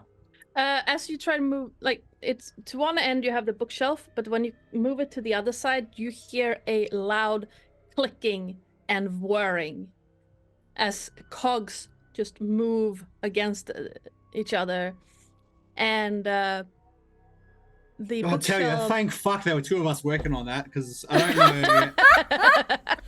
I'm very tired. My brain hurts. It's all right, that's why you've got me. Yeah, and the bookshelf opens towards you just a tiny bit.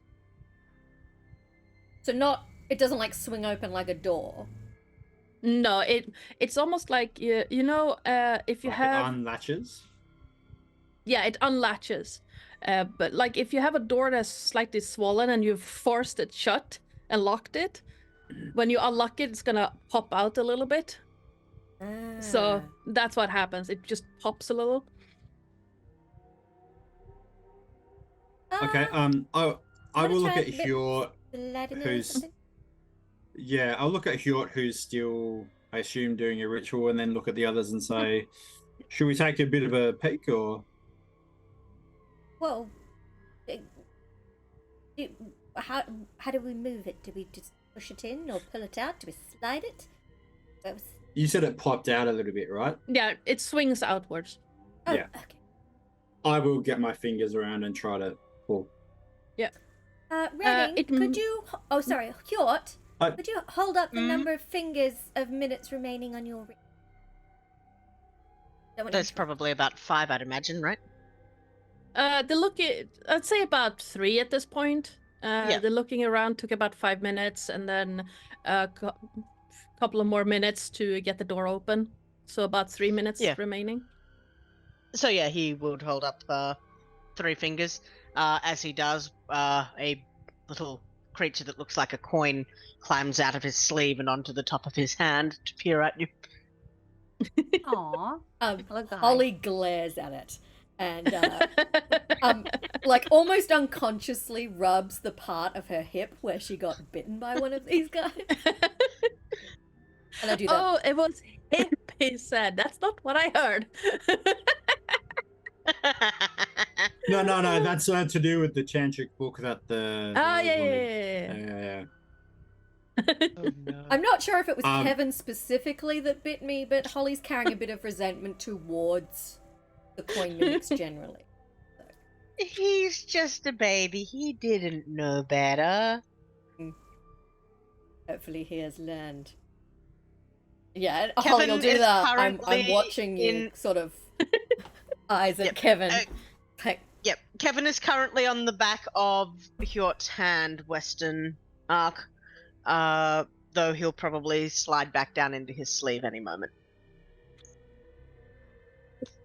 Alright, I'm trying to wedge this door open to pull this door Yeah. open.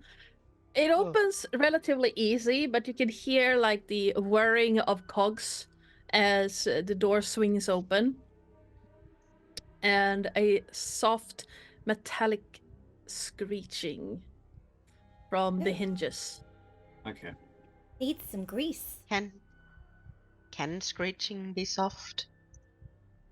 Well, it's not loud. Yeah. It's yeah. it's like well, no, that's not no. That was powerful, though. Yeah, Makes a noise like an angry giraffe. The bookshelf is a pterodactyl. absolutely. That was not my pterodactyl noise. It's much louder. Please spare us, I implore you. I will not. It's fine. Yeah, so what's behind door number 2, baby? So behind door number 2 is a staircase leading down into a What? dim lit room. It's kind of hard to see down. You can see like there's some light down there, and you can hear skittering feet. Huh. Do we care about interrogating these guys? I don't particularly like. They're not going to go anywhere. We've got them tied up. One of them's dead. Yeah, I Like- think they have a lovely opportunity to sit and think about their life choices while looking at their friend's corpse. I think we're doing a social service here, and when we come back, they'll be ready to talk and disavow from their cult or whatever they're doing. That's fair. I I mean- still just want to figure out what is affecting them magically, so we know what's going on going forward. Yeah. Oh, I'm- don't stop what you're doing, Hjort. You just keep, Yeah. you keep on doing it. Do not stand on the power button, bad kitten. I was so Kevin, confused for the stop that. first half of the sentence. So sorry, so sorry. No, That was amazing. he has this bad habit of turning off my laptop. Mhm. That's because Why you're are not you giving him sticky? enough attention. He gets all the attention. He does get all the attention. Right, so we've got up and we've got down. I reckon when Hjort's done, I mean, look, let's make this a democracy thing, right? But I reckon we go up first. We know there's only 3 floors. We don't know how much basement there is. Let's I think secure we the should top go first. down. Well, fuck you. What happened to democracy? I have a alternate pitch. Yeah. I could turn into some sort of small animal with excellent dark vision and go down and have a look. Sneakily. I mean, if you want, but like, do we wait here for you? Like, we don't know how. I mean, we know there's a basement there. We don't know if they've been tunneling. We know there's a basement, and we know that something is skittering there. I feel like we're on a very good murder streak right now, and we shouldn't break it. We should just go in and lay down the law. I'm without equity for the first time in like 3 months, okay? I think killing is the best choice right now. I feel Hey, like Hjort, I've what do you awoken reckon? your bloodlust. Can you talk? Can I talk? Are you finished? Am I I'd say you're finished. Yeah, I'd say you're finished by now. Really, I'm happy either way. So helpful. This democracy I'll thing just- sucks. I'll just follow the crowd. Sick down it is, I guess.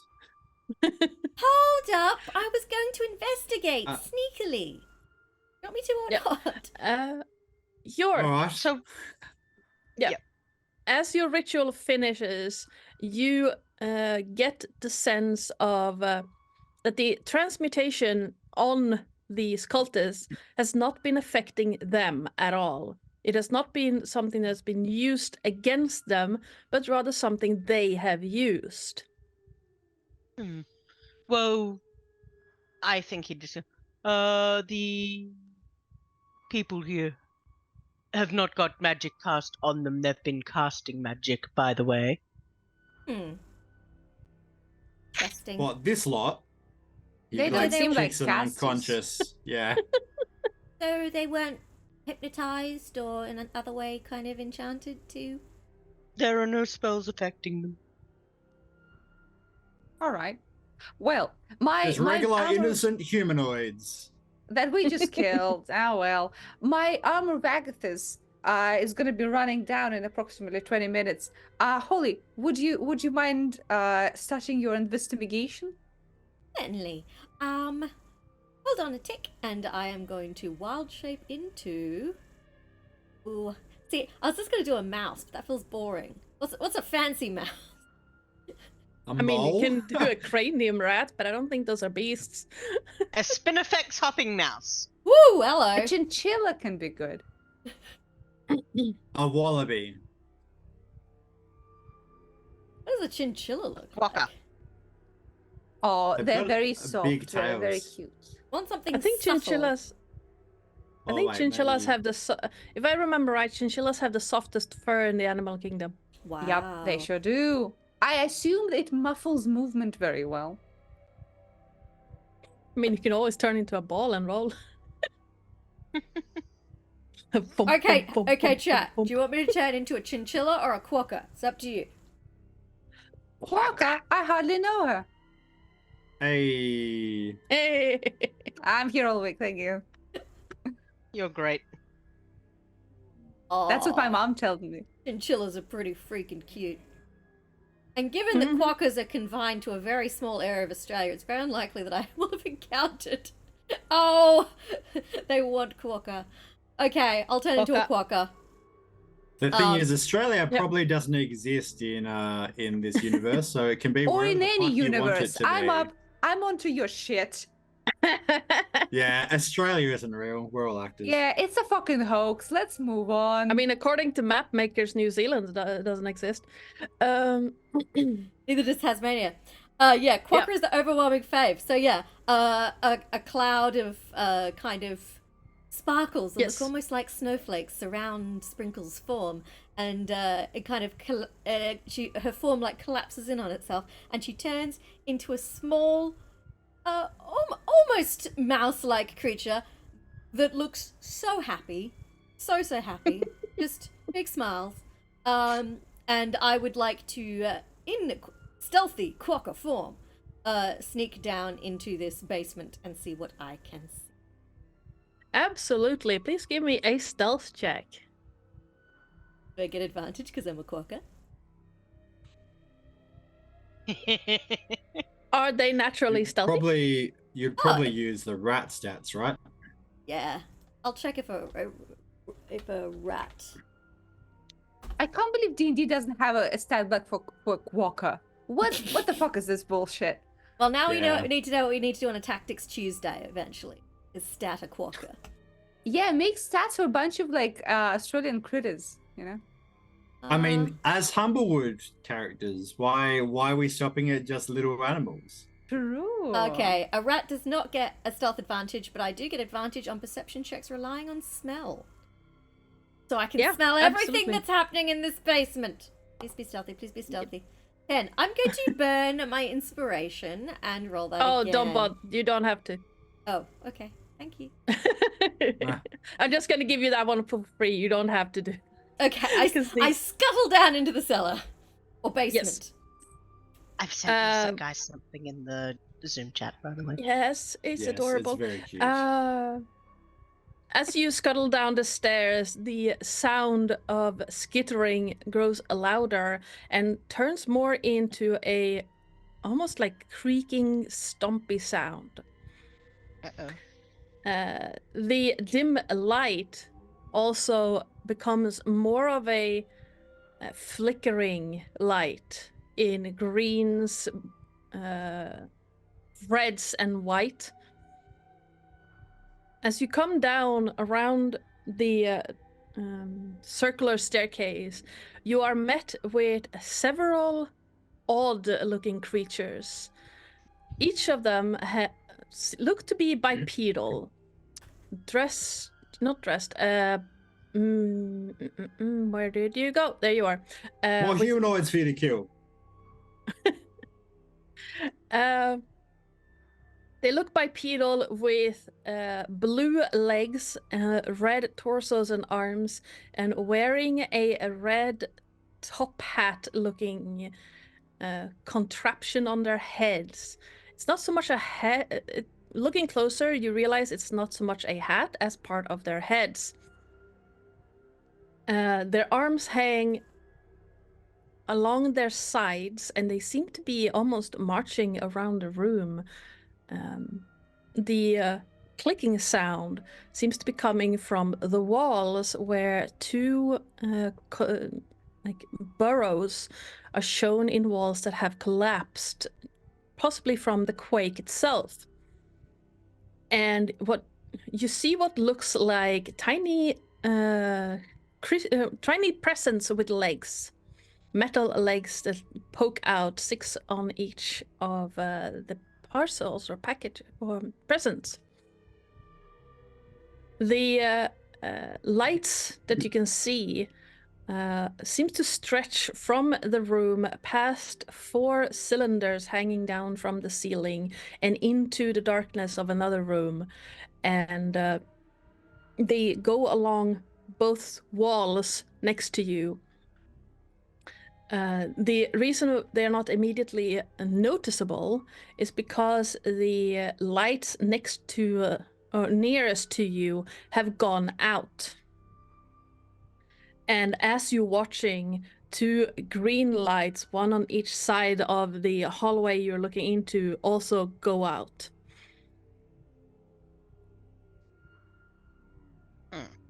Other than that, the rooms are about 20 feet tall with the same kind of stone flooring as above. Right. Would it be a reasonable inference the humanoid creatures with the top hat heads are guarding this? Give me an insight check.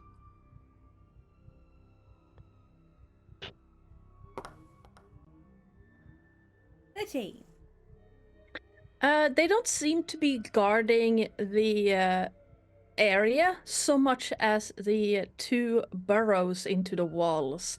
They seem to be, as you're watching, you see one of them looking as if it's trying to comfort one of the presents as it is clicking around. But it's very hard to tell because the completely blank look on the faces. Looks like a fucking cult. Have I encountered creatures like this before, ever? Give me a history check. Man, I'm rolling like trash. 7. They look familiar, but you can't place them. Alrighty. I'm going to sneak back upstairs to my companions.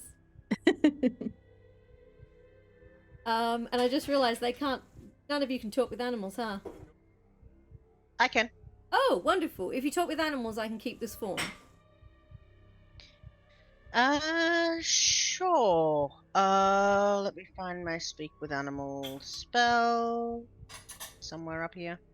There it is. I will cast it instantaneously. There we go. And I will describe to Short. The rather upsetting scene taking place in the basement. Oh no. Hjort seems a little concerned. And I'll end by saying, like, they look a little familiar, but couldn't tell you where I know Oh, them from. goodness. The Quokka still looks stupid happy, though. The Quokka just looks thrilled to be there. Oh no. What's she saying? Yeah, Hjort will just relay that word for word as she's speaking. Do not bite my nose, please. Do these creatures sound like anything magical? Anything created by magic? Can I arcana this description? With the description and the sounds you're hearing, and the knowledge that you have found traces of artificer magic, Mm-hmm. You could. It would be easy to assume that these are constructs of some kind. Mm-hmm. Yeah, something made them for the purpose of whatever. Yeah. I think we should go in, disassemble these little guys, and see what they're guarding in there. I agree. All right. Stealthing or bum rushing? I could probably go down there in stealth and get the drop on him. I can be sneaky. Yeah, let's go. I'm clearly very sneaky. Oh yeah, So- definitely. So we're all going. Ow. Yes. Well, Alrighty then. Reading first, perhaps. And I'll Sorry. Can I? Any pain sounds are just kidding. I am in Quokka form going to climb on top of Sarah to get a ride. Aw, little mouse. That's cute. That's cute. It's alright, she's probably gonna fail her stealth check. In fact, I'm gonna tell her to wait at the top of the stairs. Aw. And then I Okay. will offer my hand to the Quokka if she wants. I will leap onto the outstretched hand and scuttle up to sit on your shoulder. Ah, fuck. Alright, cool. Alright. Cool. I'm gonna roll the stealth. That's a 28. Ooh! Turn into shadow. Wow, that's pretty strong. I bet I can do that if I really wanted to. That's a strong 8 right there. Oh no.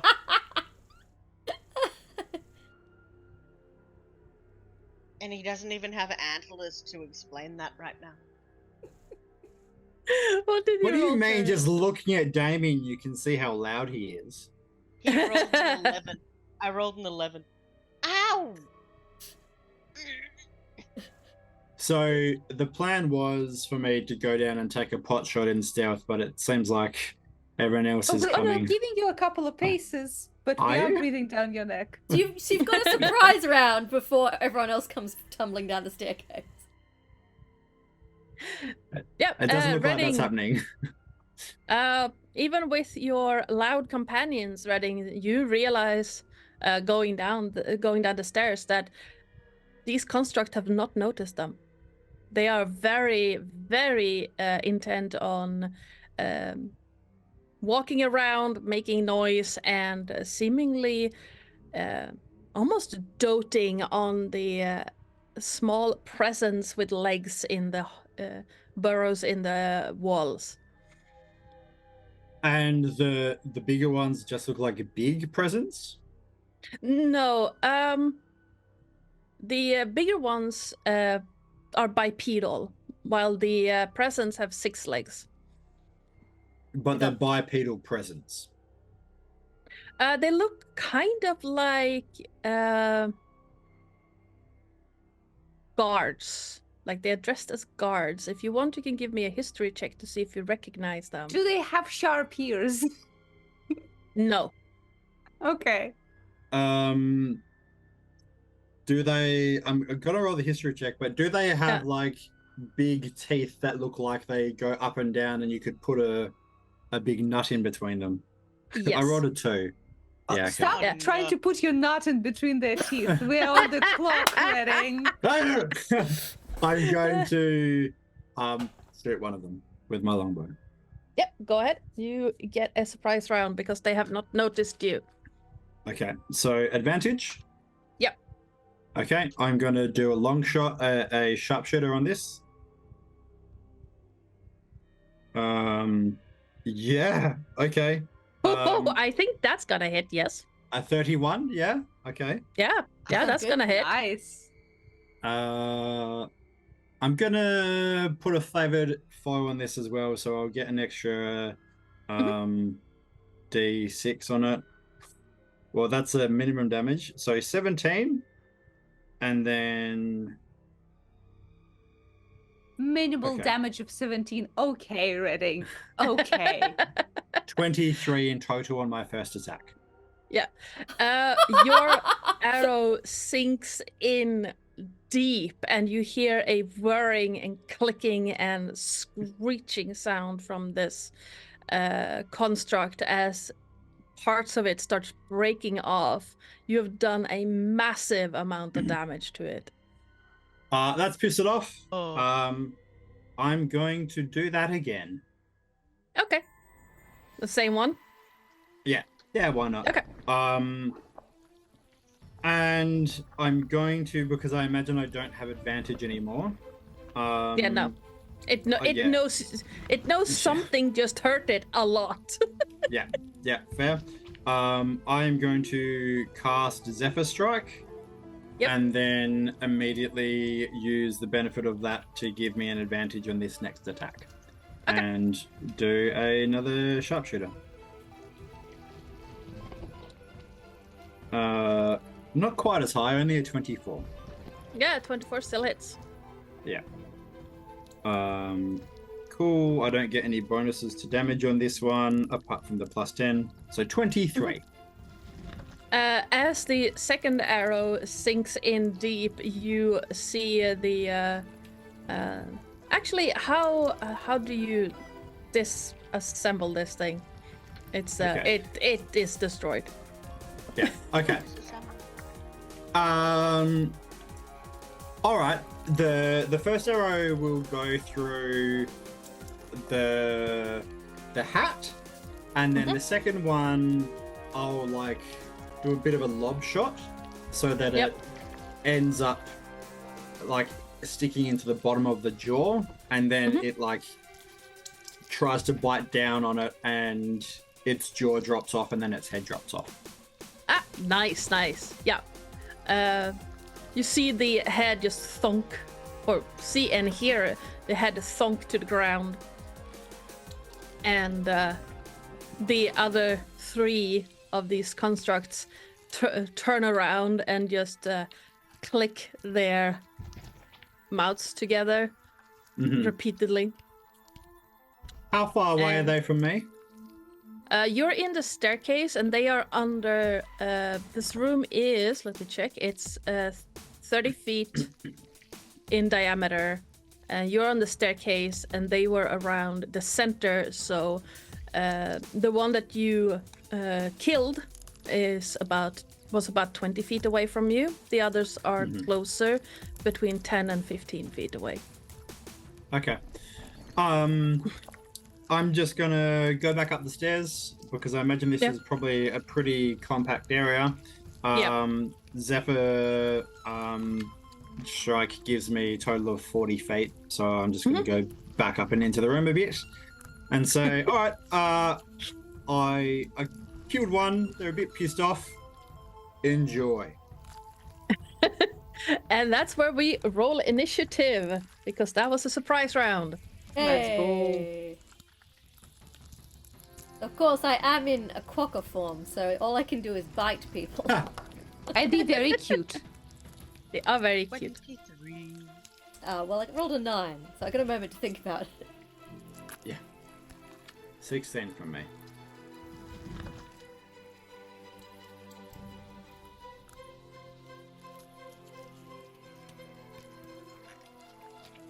Hjort I got a 23.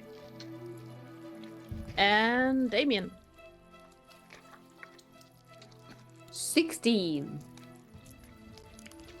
Okay, Redding and Damien. Which one of you has the highest dex? Probably not Damien. Yeah, 8. probably me. I don't think you can compete with my 14 dex, but you can try. Yeah, I've just got a humble 20. Yeah, just a humble, modest little 20. Yeah. So Redding is before Damien, but you can decide which order you want to do things because you got the same. Yeah. Be my guest. Cat, that's my rug, not your scratch pole. Hjort, you're up first. Yes, I was just looking at that. Give me a second. Okay. So how many of these things are there exactly? There are a total of 3 left, plus the packages or parcels in the walls. By the way, DM, Right. I would have put my goggles of night on when I went Yep. to sneak down. Yep.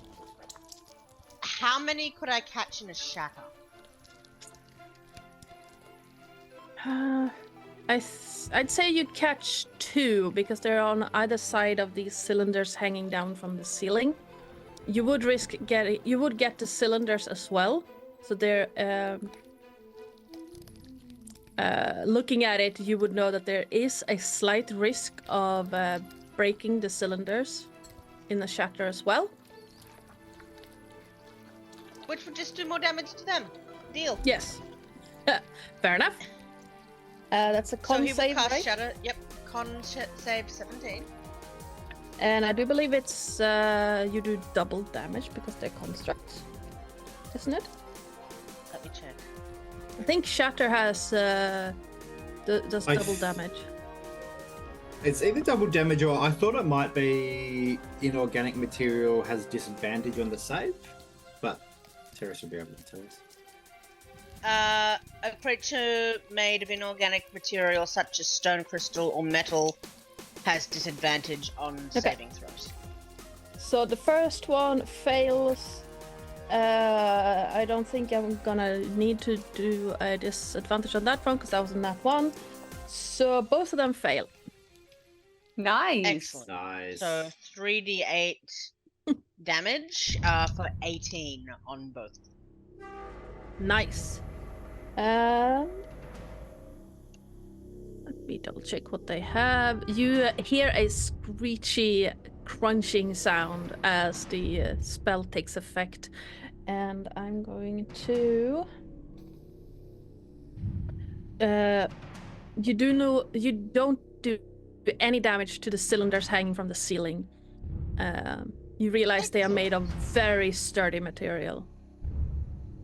Excellent. So after that, Hjort is going to move himself as close to the side of the stairs as he can so other people can get down. He's going to stay in the stairwell as far as he can for now, but let other people get through. And he would like to bardically inspire the Quokk-On. Nice. Okay. He's just going to reach out, give her a little scratch and go, kill them with cuteness. Nice. Damien and Redding. I think Redding goes first. You decide which one. If I'm doing single target stuff, so if you're gonna do, maybe They you are go all first. grouped up yet, yeah? In the center of the room are 4 big metal cylinders that hang down. So one of them is on one side, 15 feet from the staircase. The other 2 are 10 feet from the staircase on the other side of these cylinders. Those 2 have been hit by shatter, so they are Okay. looking very damaged. Sweet. Then I'll center my thing in the center of as much shit as I can.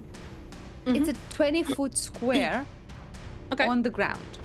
So, and I'm casting Everard's Black Tentacles on. Ooh. Cool. So everyone or everything can get me a Dex saving throw, please. Noise. What's the DC? 16. So, one fail, 2 fails, 3 fails. Nice. Sweet. In that case, all of them will take 3d6 bludgeoning damage. Noise. Yes, 15 bludgeoning damage. They are restrained, and when the creatures start their turn in the area and are restrained, they will get 3d6 more bludgeoning damage. How much damage did they take? 15. They all take 15 bludgeoning damage. Okay. And then at yeah. the start of their turn, they will get more. The 2 that Hjort shattered turn into scrap metal. Nice. Because they had exactly 15 left, both of them. Oh, sweet, sweet. Okay. And nice. The third one is looking very damaged. Very nice. If it wants to leave when its turn is on and it's somehow alive, it will try and do a strength or dex check. Okay. That's my turn. Nice. Ready. It will probably not still be alive on its turn. I'm gonna go down and excuse me, Damo. And let's do another sharpshooter for funs and giggles. Just gonna be a straight roll. 15. 15 does not hit as your shot pings off the metal torso of this construct. That's right, I was just feeling bad for it. This next one... let's do another sharpshooter, why not? Yeah, that's going to hit. 25. Yeah, that definitely hits. Yeah. So this damage plus 10. So that's a 23. Yeah, what does it look like this time? Does it have eyes? It has painted eyes that seem to be painted on this face. Okay. So the first arrow is gonna like just bounce harmlessly off of one of the eyes. Mhm. And then the second one is going to get right in between the eyes and dig straight in. Nice. And the last of the constructs fall to the ground in a rattling sound of metal. And yeah, we didn't even get to their turn. Nice. As I'm all I'm four gonna of pat the Quokk-On on my shoulder. Sorry, Ollie. Yeah, you're gonna have to wait for next time. The Quokka guys. I really could have happy. had them. Oh, I would have chewed him up so bad.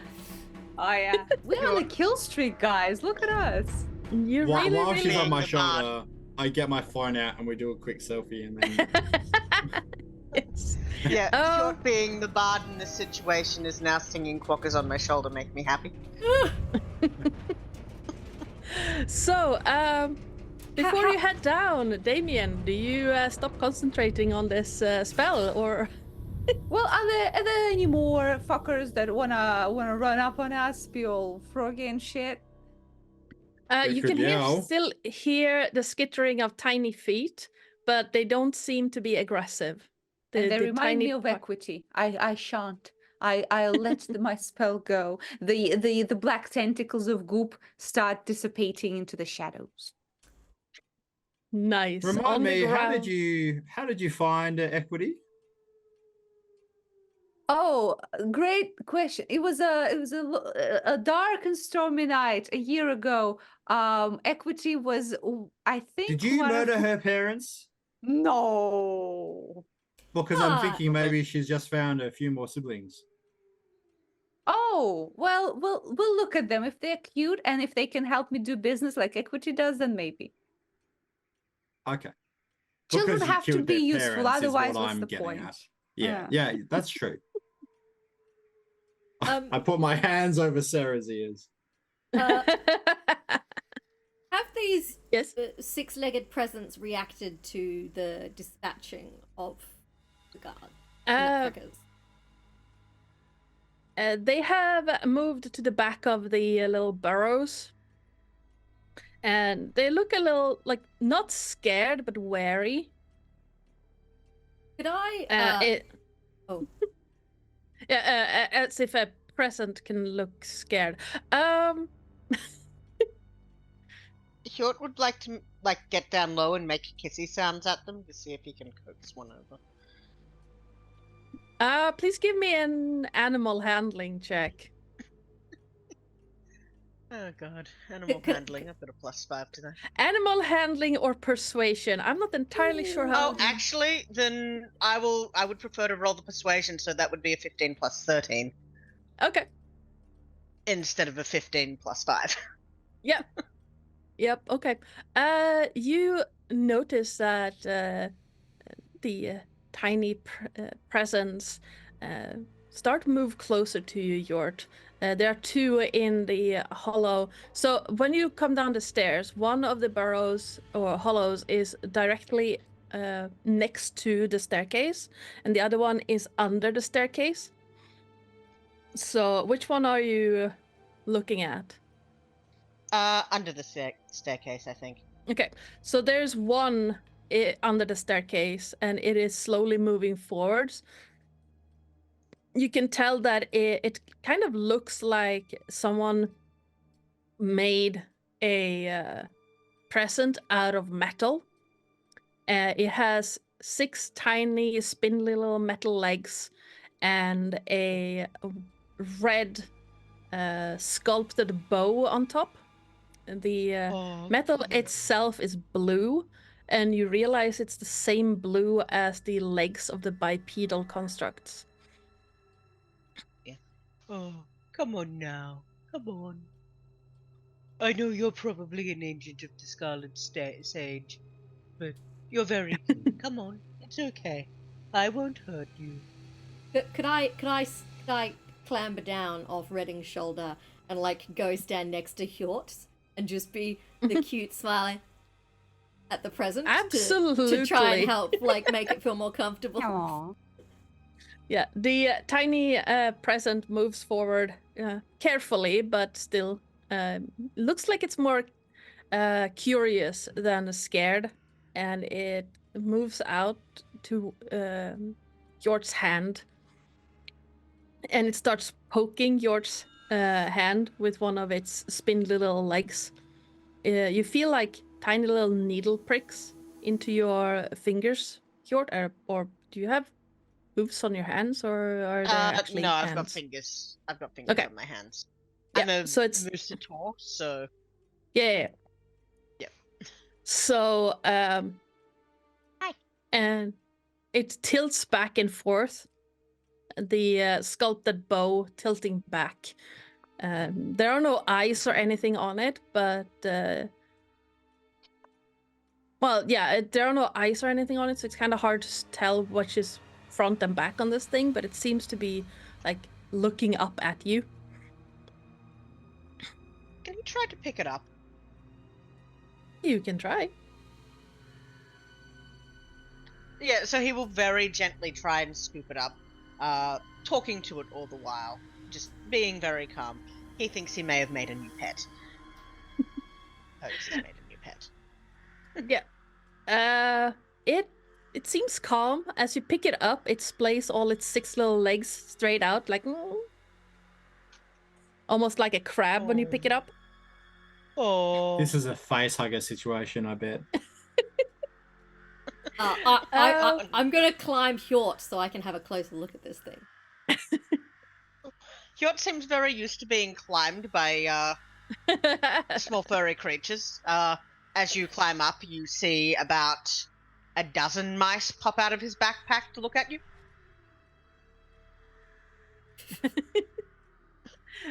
Damien and Redding, what are you doing? Well, Damien is still a bit confused at how this is connected to like earthquakes and deaths and all that. So I would like to investigate the premises, see if I can like connect the dots a little bit. Absolutely. Give me an investigation check. Investigation or perception. And investigation for sure. Okay, that's a 15. With a 15, as you start investigating the area, you notice that the area just under the cylinders is warm, and through the many footsteps of these metal constructs, you realize that the ground is scorched just under the metal cylinders. The cylinders themselves are hot to the touch. Interesting. Does this seem like the kind of like an oven to cook up these little walking With a 15, you don't think so. You think like it reminds you of I'm not entirely sure about Damien's background, but if he has ever seen like a fireworks launcher, the cylinders remind him of that, like bunch of and they're fire. fucking huge. That's why there's tremors. Yeah. So it looks like whatever these cylinders are for, they have blasted something powerful down onto the floor. Okay. I will relay my findings. Yes. Can I make a check, hearing what Damien has just said, can I make a check to kind of deduce what Brendan knows into Redding's brain? Yeah, absolutely. What do you want?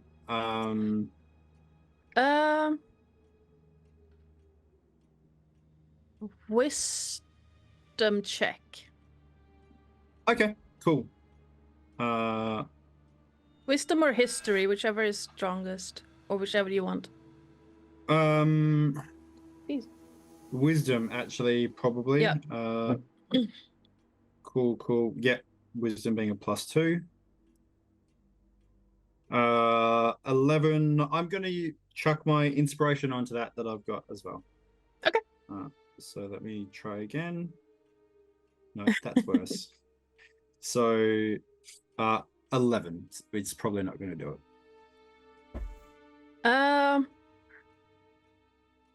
The description you hear sounds very familiar. If you've ever been to a fireworks display, a non-magical fireworks display, these looks like fireworks launchers, but why they would be here? Why they face down? Yeah, it's like, what? Why would you do that? Fireworks go up. I will let you do an. With that thought, if you why aim it down? I will let you do another wisdom check to expand on that thought. Cool, thank you. No, it's like, yeah, fireworks go up, not down. Why would this they is do fucking it like dumb? This? Yeah. Well, having come to no conclusion with that, did you say that there was like a doorway or another like passage out of this room? So when you come down from the staircase, to your left, heading left, there is a hallway leading down with red, white, and green lights at the top. And as you were fighting these, crushing these constructs, another 2 lights have gone out. But is there a passageway? Yes, there's a open doorway, like a double door, set of double doors that have open inwards, leading down into a dark hallway. Okay. Well, those lights going out isn't ominous at all. I'm gonna make sure my goggles of night are on, and while the others are doing what they're doing, I'm gonna prepare to peek into the passageway and peek into wherever this leads. And yeah, as you peek in, you see some movement just outside your dark vision's range. Holly, fellas. Oh. I'm whispering. Yeah, we peer. Yeah, I'm gonna get my longbow ready. I would like Yep. to scuttle down into this tunnel and see what do my quokka eyes see? Quokk-On tunnel. Quokka tunnel. Because quokkas are Through the nocturnal, quokka. excellent night vision. Yep. I What's the range quokka of your night powers. vision? Uh, I think it's like 60 feet. it's 60 feet, yeah. Yeah. So as you scuttle down this hallway, Holly, you start seeing a huge thing at the end of this hallway. It seems to take up the entire room, and different green kind of growths, almost like trees, poke out of its back and sides. It looks almost like the spines on a hedgehog going everywhere. The being is standing on its 2 hind legs, small hands reaching forward that are much smaller than its back legs. It seems to be keeping its balance on a thick tail. And as you look at it, it takes a step forward and the entire ground shakes. Taking another step forward, another shake rattles through the underground.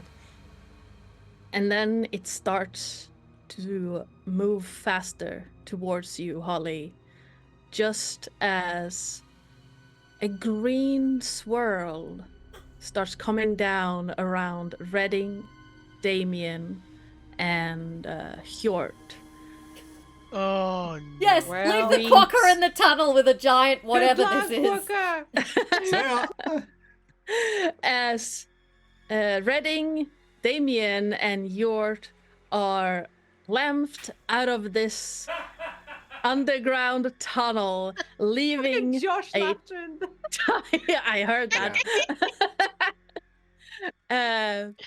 Facing a maw, like easily 10 times, maybe 20 times the size of Holly right now, covered in garland and pine.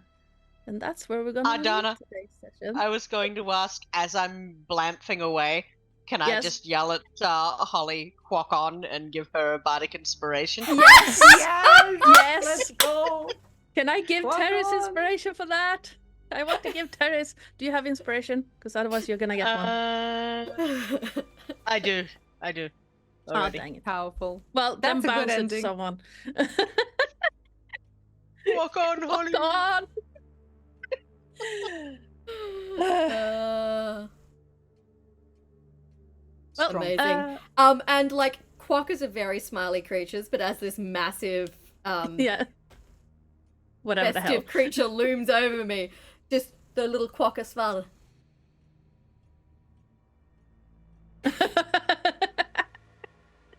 I love that. Well, I hope everyone enjoyed my little change of this adventure. And yeah, did anyone figure out what those constructs were? Nutcrackers. Nutcrackers. Yes. Yeah. Oh, question. When Um, Hjort disappeared, he was holding one of the presents. Did that go with him? Yes. Because of the rule of Blamfing, anything carried or worn will go with him. It's his now. Yes. Kevin's got a friend. Yeah. It's his now. But yes, we are now going to go around the table doing something that I know Josh has unceremoniously stolen from the dreaded GM and unapologetically as well, which is favorite moments. So, since I always confuse myself if I go in the middle of everything, I'm going to go last.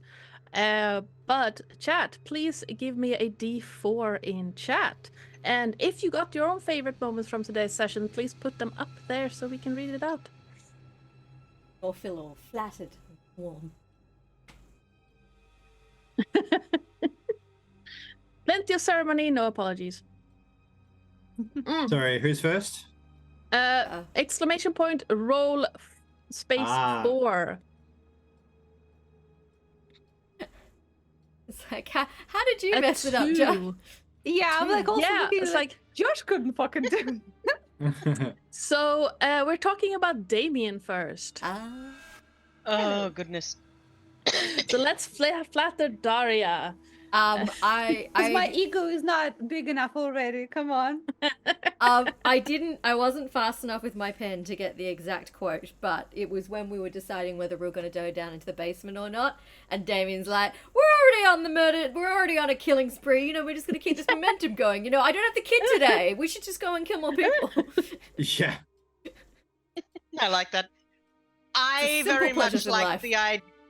I very much like how, I think it might have actually been pre-session, but just the banter we were having about equity and where exactly she was, and us, and you were just no, she's at the daycare, blah blah blah. Specifically though, the part about making Candlekeep reimburse you for the thing that I clearly broke last time. Hey, it was damaged during a work outing, so It's a work expense, absolutely. yeah, Yes, absolutely. absolutely. That's tax deductible shit. I really love the part where when you just got into the tower and you were like, surrender or die.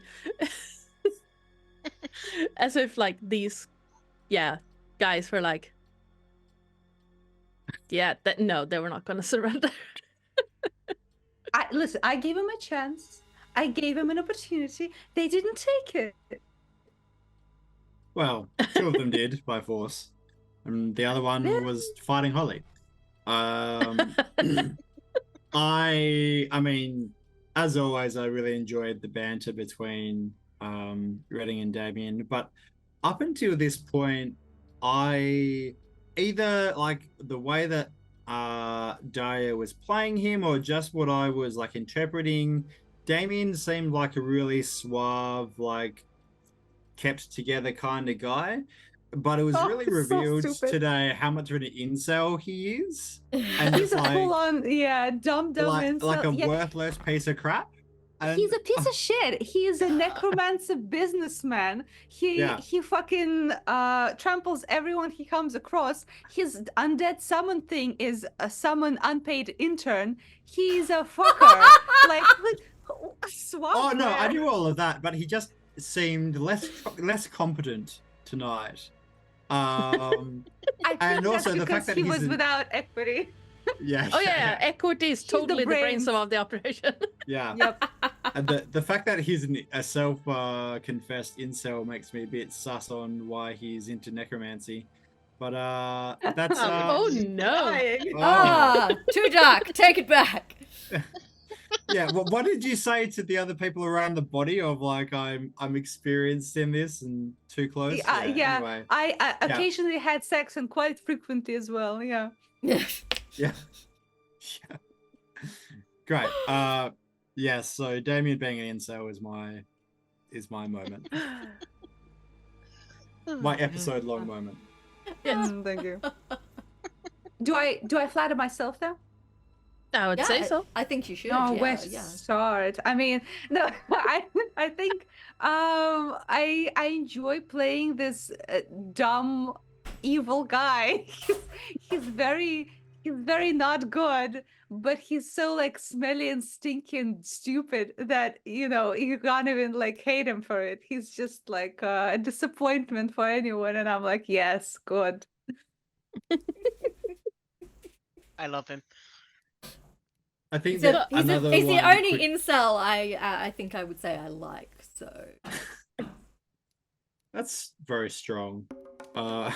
I something else I wanted to check in was I liked the little collaboration between Red and Damien at the bookshelf of like Yeah, we really Yeah. put our How do brains to we- it, huh? Yes. Oh. Also, yeah, like Corsairco said, don't forget to add yourself to the giveaway that we're going to do after this bout of favorite moments. So you have a little bit more time to enter. Please, anyone give me a roll a d3 in the chat. hi, Robojax. Since you just did exclamation mark ticket, do you want to do exclamation mark roll space 3? That's the I only love care that. about the giveaway. Excellent. The Quokka wants you to. Oh. RC beat you to it. A 3. Nice. So that would be Reading. Reading. Okay. I love how Reading says Damo. That's so fucking funny to Yeah. me. That hints at a lot of like camaraderie and closeness, and how much they are kind of the opposite of me and Brendan, where Brendan calls my character a nerd, which is fresh and interesting, because usually I am the bully on the playground, and Mhm. Brendan is the nerd. So I'm It's part of the enjoying power this. fantasy. Mm. So your favorite moment was that you bully me in real life. Yes, pretty much. Oh, so mean. I love it. I'm good. Like, I know it's a bit of a self moment as well, but I love that you like when you were like, Sarah, you're gonna stay up here. You were like, hey Holly, do you want to get on my shoulder? Quokka here. Mhm. It's just like, because the I didn't get a chance to say it, but the Quokka was just like, it's like, Sarah, you gotta stay here, and the Quokka's like, awesome, cool, right? Yes. It's gonna ride in the basement on a dragon. So mean. I just love the part where it was like, okay, bad shit happening over there. I'm gonna go over there now. I did love that too. Didn't even hesitate, just marched towards the building. No, Mhm. like, Yeah. danger? What's that? Oh, danger, yes, please. Mm. And actually, Ready- that's Go ahead. No, They no, don't you call go it. ahead. They don't call him Reading Danger Hazelcorn with a K for nothing. Who's done that?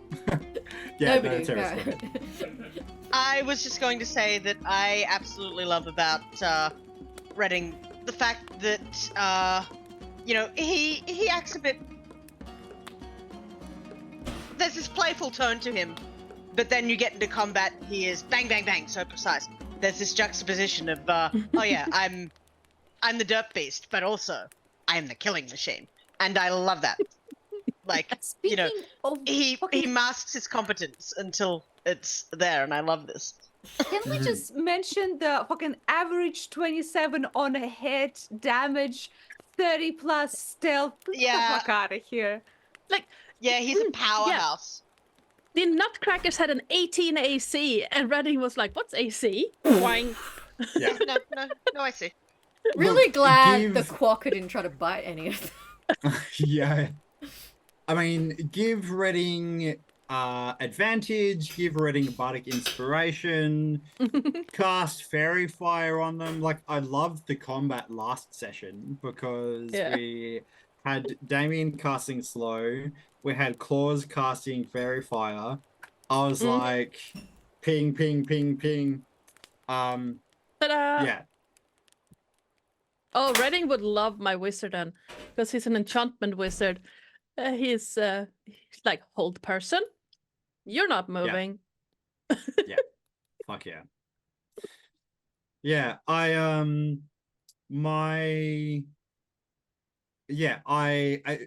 Redding doesn't have a much in terms of like utility spells or anything. He does have like the one ranger thing that lets you detect different enemies within a like creatures within a range, and I was thinking about it, I was like, whatever, that doesn't seem relevant. So like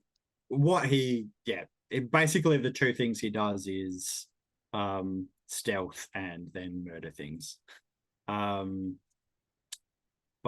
probably my favorite moment was I mean it's more of like a branching thing, but getting to make Sarah the black dragon as poison, and the description of the scar, because I think he's done every color dragon now. So like it's really only for my benefit. I'm the only one who really cares about it, but it's just been like, I just want to do that little thing. So yeah, that's probably the specific one I've got for me. I love those details, though. I really do. I really do too.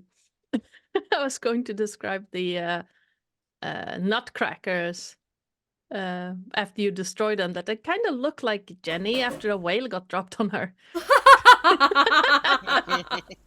I'm sorry. Don't be sorry. It will live on in infamy. The session It where was the party got amazing. taken out by a whale, conjured by a member of the party. It was amazing though.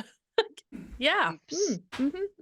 Is this not why we Do not play D&D? stand on my laptop. What have you done? Oh my god, what have you done? Cat. Oh my god. Uh-oh. Hang on. One moment. Things. Bad. While Terris is trying to sort out cat-related Fixed it. emergency, do we want a D2 in chat? Yes. Yes, please. He wants to do the D2. Exclamation mark, roll at space. So what happened just then was you stood on a variety of buttons and my screen and orientation went sideways. Well, I didn't speaking know it could do that. See, Siri Well, normally... Oh, Siri normally, like, just scrolls my screen down. She'll hit, like, one of the arrow keys and just... Like... Yeah. Nope. If my cat stands on my keyboard, it breaks. Because he weighs 5 kilos. He's not fat. He's supposed to weigh that. He's just a big cat. He's not fat, he's fluffy. Real cats have curves. Yes. Actually, his vet certified that he's supposed to weigh 5 kilos. So he's a big cat. But yes, we are going to talk about Terris now and Hjort. No. So, I'm going to jump in before anyone else gets it. Quokk-On. Yeah, that was You. good. that was really good. What an exit. Yes. I really liked oh, and don't stop the kid from getting his textbook. Bye. Just like parting little shot at the poor little guy.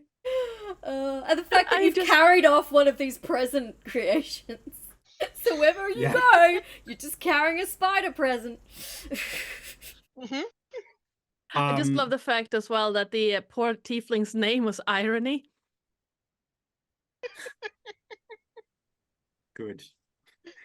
I thought the shadow was cool, of like just smashing up a bunch of things. Was sick. Absolutely, yes. Hjort's been really good with shadows over the last 2 sessions. He can do one thing well.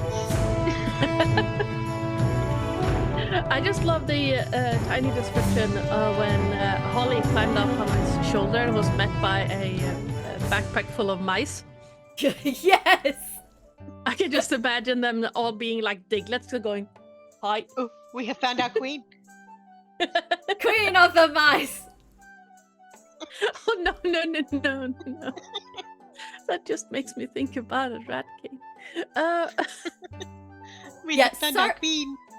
Sorry about the blast of like victorious music. I was just like, oh, I need to change the music to something happier, and it was like victorious music, and then it was just like, duh! I'm like, okay, Yeah, I maybe can't we'll hear go it.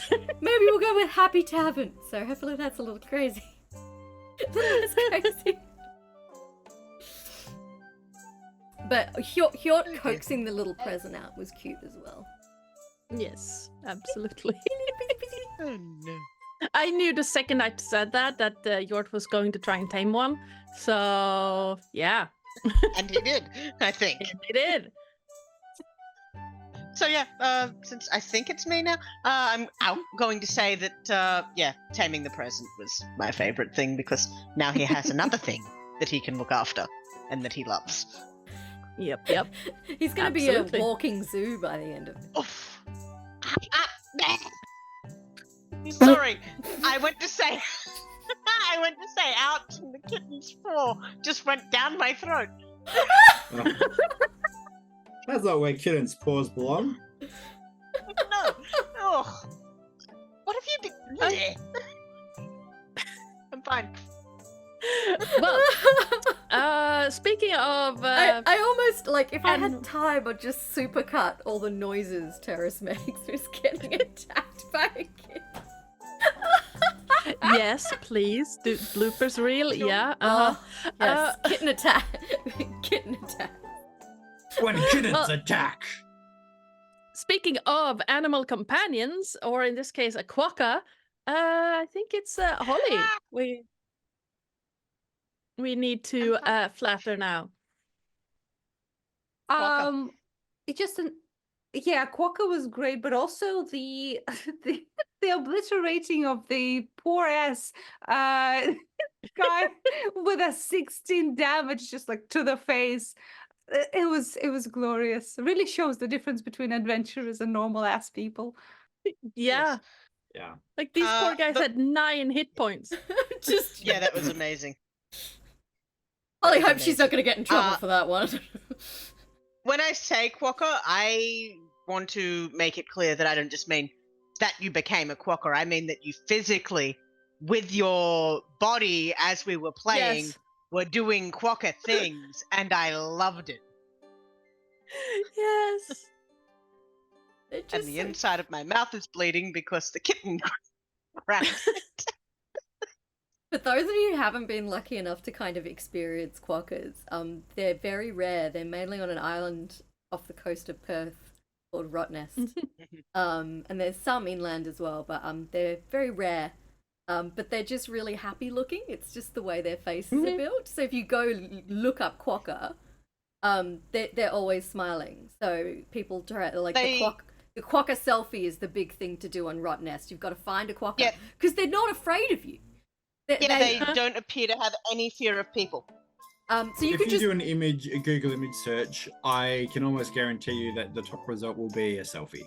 it will be Or someone. one of the top. Yeah. Like basically celebrities go to take selfies with quokkas when they're in WA. Yeah. Yeah, there's no natural predators on the island, and they've worked very hard to like make sure like cats and foxes don't get out there because they're just like they're just not bothered. They're very cute. Yeah. I haven't actually seen one in There's- real life for years, actually. Yeah, not since I've been. Yeah, There's like an outdoor like shopping plaza there, and like all the like info centers and stuff. They are literally just like you don't need to go far to find one. You will stumble upon one because they're just literally everywhere where people are They just and turn up. where people Yep. aren't. Yeah. Don't feed the quokkas. They're not allowed to have Ah. human food. It's in fact can it's you- not uncommon for them to like walk up into your porch area or to get into your back little it's Aw. everywhere. I Yeah, wonder if that'll um, allow us to feed them the marsupial pellets that I tend to keep. Possibly. I got in trouble because I gave one a grape when I was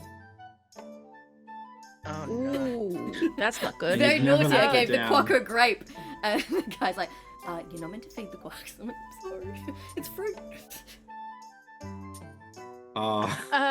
Ardanna's cat is getting wanting some attention themselves. Yeah. Jealous. All the Yep. Quokk-On. Oh, I love him. I need to be fed now, It's 45 minutes until you get fed. The reason why Holly turned into a quokka, the classic druid turns into a small rodent and scopes out the rest of the dungeon. I don't know if you've had a chance to do it before, Karen, but welcome to the club. Normally I make you do is- it. Yeah, it's very there's something very powerful about being able to do that, and simultaneously a lot of responsibility of what's everyone else doing while I'm gonna be looking at the dungeon layout for the next 40 minutes. So I'm just gonna go down to that dark, creepy basement. You guys chill. Yeah, Yeah. yeah. I'll just watch Moose Boy continue his ritual. That's great. I have the same thing. welcome I to the play a wizard with a familiar, and I normally just say, "Don't let anything happen to me," because I can't see or hear anything when I do this. So I normally just put one of the melee characters in charge of "Don't get me killed," Guarding. while the familiar goes and scouts things. But yeah, my favorite Karen moment, well, the Quokka and the incinerating of the cultist was taken. So I think I'm gonna go with. Oh, there are so many good ones.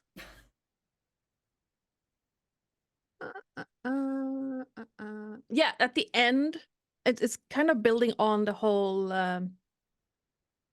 acting out the Quokka's expressions, but they at the end when it's just standing there alone against this huge thing, just going. I'm gonna die! I'm gonna turn back into my human form and then I'm gonna die! Everyone left me. Shit. I love that part. 'Cause I could just see this tiny little rodent just. I'm in danger. I'm trying to decide what my favorite moment was. I love tanking my persuasion check after I've just blasted this guy to death because Yes. look, I can guiding bolt for free. That's why I did it.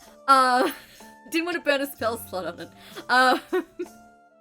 So I blast this guy and I'm like, surrender or die, and then just rolled shit twice. So they weren't convinced, even though I just obliterated their body. Look, I respected their determination, even though I thought it was a little advanced. Honestly, Very I thought that advanced. was perfect. Like, if you were trying to do a intimidation, then that's another thing. But the fact that you were trying to persuasion to get them on side after you just melted one of their friends, I'm like, no, look, that's fair. Absolutely. Yes. And the fact that Ardanna gave you advantage on that and the dice still said no just says that they agreed.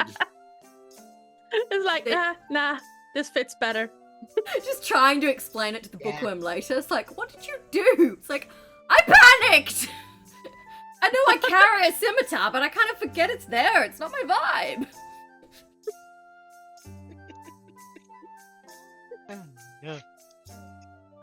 No, being a cold fire incinerator is more vibe or something. Look, I could have either wild-shaped and attacked in animal form or magic blasted the magic. I mean, it worked. It did work. It was super Unfortunately, effective.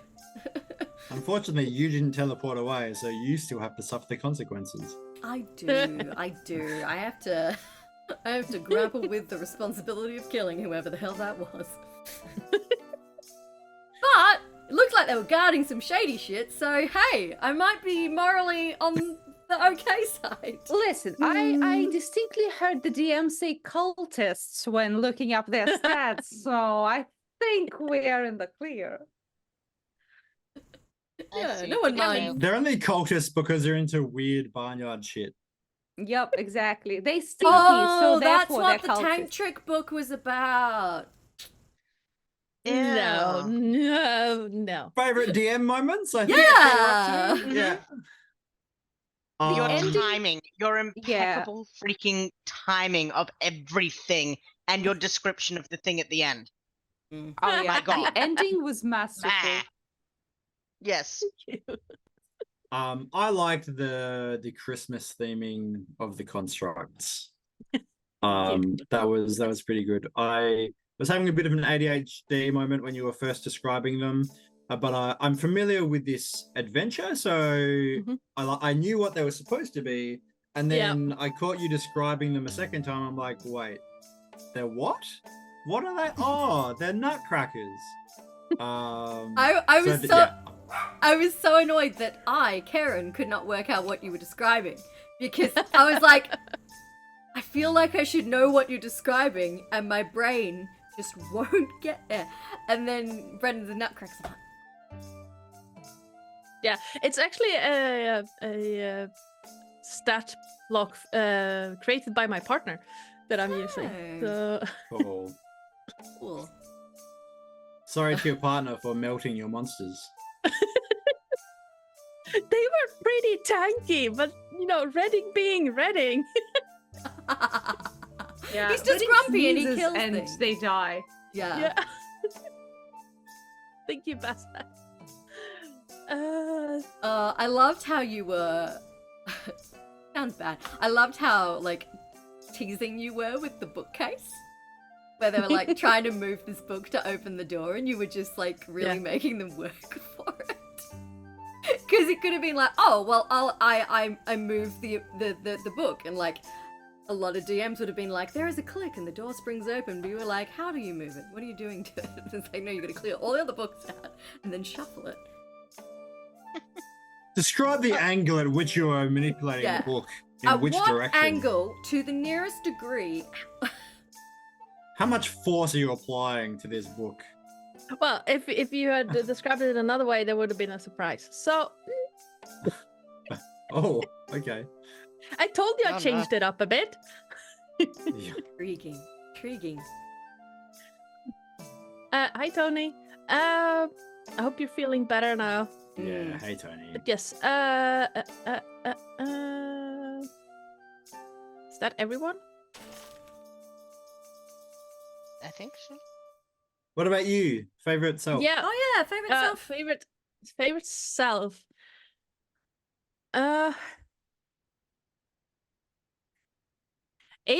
Being able to, without actually trying too hard, stretch out a part of this adventure that could have taken 10 minutes to do into 3 hours. And not You've come like, to the right place. Yeah. It's like, yeah, it's just leave us alone with things we can mess around with. Nothing bad will happen. and actually being prepared for you to go either way. Yes. So I was just thinking there would be no way for you to have been able to control up or down. No. Yeah. Yeah, or just ignoring Leave. Ignoring the adventure and going back and practicing Luckily, tantric sex. Luckily, the adventure itself provides for a solution to that, but it would have been a very short session. But yeah, being prepared for you to go either way. I have stuff for both areas, so it would have been fine either way. Yeah, I'm kind of curious what's upstairs now. Like, we went down to the creepy basement because I wanted to go down in the creepy basement, but now I kind of want to know what would have happened if we'd gone up. Yeah. Well, you just need to find out on the next 2 episodes of Candlekeep Deconstruction. Exactly. And Which Karen, are you will happening be... tomorrow and the following Monday. Yes. And Karen will be playing tomorrow along with some other cool people. Let me check the spreadsheet. Who is joining me tomorrow? So tomorrow will be Because I don't know who is sick or away or. Oh, we've had so many so- people get sick. So, assuming everyone is hale and healthy, we will have Rachel from the Midnight Madness crew. We'll have AJ Cross Yep. from the Eldritch Scribe.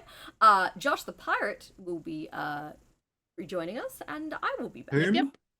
Josh the Pirate, you know the guy that usually does this talky bit, that bit. Not familiar. Oh, Potato Face. Well, You know, I'm gonna get flack for this. You Yeah. little fucker. Yeah. I think that's the lag there. well, since we Potatoes are have all great. been, I love them. since we have all been flattered and made to feel good about ourselves, I think it is time to close the giveaway and get Yes. out of here. Yes, anyone who hasn't yet, if you are listening to my voice, listen carefully. You must go to your keyboard, type !ticket, and we will put you in the draw to win a voucher for the wonderful Troll Lord Games. Who are they wonderful supporters of the channel? The website is full of TTRPG systems, including their own Castles and Crusades. I can hear it in the other room. I believe their Kickstarter has just ended, but they have so much cool stuff on your website. Oh yeah, absolutely. So yes, !ticket. I will give you 10 seconds. I don't know if anyone else can hear the plinky plinky music. No. Come on. Yeah, man. I feel It'd be like funny if of all of the music that we haven't been able to hear, this is the one that we can. That would be funny. Also, look at this chonky. Look at this chonk. oh, Oh. look at the pretty kitty. I Alright. love him. He's camera shy. He doesn't want to look. Come on. Alrighty, guys, I'm gonna draw a winner. Let's go. Drawing in 3, 2. Hey! Westernock! You have won the giveaway! Congratulations! We will send you a message on Twitch, and give you your I think it's a code. I'll check with Josh. I can't remember. Yep. He dealt with it. But there's like a code or something, and you can go on, and they have a bunch of digital content as well. So if you don't want to pay for postage, then just download the PDF, which is always handy. Congratulations. Oh, yeah. And if you didn't win and you're all sad right now, you should come back and watch the rest of the episodes of Candlekeep, because they actually gave us a whole bunch of vouchers. So we're gonna give one away every game until we run out of games and collapse in an exhausted puddle and drink eggnog. So is so- that five more opportunities? Yes, 5 more. So we'll be back for part 2 of this adventure tomorrow at the same time, 6 p.m. AWST, which is Yep. GMT plus 8. And then part 3 will be on Monday night, and then we will move to our final campaign, which will be DM'd by the lovely Daria. And that will be our final 3 sessions on Tuesday, Thursday, and Friday next week. And then that will be the end of the 12 Days of Candle. Well, Okay, I will be yes. DMing if Josh doesn't hire a hitman in this time, which we will see next week. Yeah, if you don't get mysteriously kidnapped and thrown in Why a lake. would Josh want your assassination before you've made the content for them? Actually, I think That's you would true. be thrown in a pit full of rotting potatoes would be like the punishment. Oh, okay. by the It's way. at least it's Oh, not that is tar. worse than death. The hitman Yeah. is Karen. That's why she's Yeah, if thinking it comes about to rotting potatoes or death, please give me death. Give me potato or give me death. I just remember a really bad joke that I'm not going to say on stream. Well, you're gonna have to tell it when we finish the stream because I'm wildly. Yeah, I curious can do now. that, but I don't want you to get banned from Twitch. Well, I guess we better get away from here then, Karen. Yes, Yep. everyone, quickly tell me who you are. Tell me where we can find you when you're not here. We will start with Terris. Hello, I am Sir Terris, your friendly neighborhood ferret. I can be found on other people's streams playing TTRPGs and video games, but at the moment I do not stream myself. That may change in the future, especially since soon mice. Today I've been playing the Moosator Bard Fjord Horncaller. Daria. Yes. Well, I am so far alive and well. My name is Daria, and I'm an artist. I've been doing emotes and portraits on this channel, and I'm also usually playing on Thursdays with Humblewood. And I'll be back next week to run one of the adventures. Excellent. Brendan. I'm Brendan. I love potatoes. I love chips. I love fries. I love baked potato. I love jacket potato. I'm okay with cottage pie. Potato bake. Beautiful. And I will be back sometime next week to harass Daria, which I'm looking forward to. I believe I'm scheduled for 2 sessions of harassment. Ooh, off the top of my head. oh, Look how at that! I will be able exciting. to make it to 2 of the 3 sessions that I was supposed to run. Oh, look, I'm due to be assassinated. So you can catch me and Redding and Sarah there. Yay. Awesome. And our wonderful DM this evening, Ardanna. Hello, I'm Ardanna or Joe or Oi, you there if my regular players have anything to say about it. I am the GM and channel runner over at The Lore Right, and I'm the person who everyone believed was in charge today. Or if you have actually seen, know that, no. You can find me over at... Yeah? I was going to say herding cats. Yes. Meow. That was powerful. Wow. That was good. Yeah, you can find me again here tomorrow and Monday DMing for this adventure, and also on the 21st playing at Daria's table, which is going to be so much fun. And yeah, that'd be me. Well, I am Karen, otherwise known as the Mother of Bunnies. I am one half of the team that runs Corsairs Cove. Thank you so much for joining us. I'm a performer and writer. You can follow my socials there, or you can go and follow the Corsairs Cove socials, which I also do. So if there's shit, let me know. It's my fault. Or you can catch up on all our previous episodes over on the Tube of Views. And if you're feeling really frisky, you can come hang out in our Discord. It's a fun, good time. We share memes and pet pictures. So many pet pictures. So we see all the cute pictures of Terris's kitten when he's not being clawed to death. Sometimes I'm when sorry. he is. We are affiliated with the wonderful Wooten Forge. I always forget, it's just WF, isn't it? Not Wooten Forge. We make splendid, wonderful, beautiful tabletop accessories like this wonderful dice keeper over here.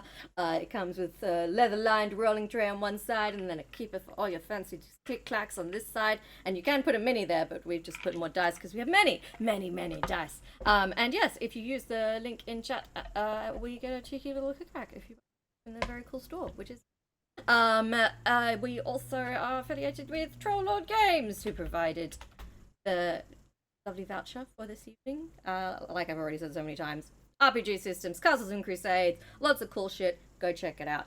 And I think that is everything.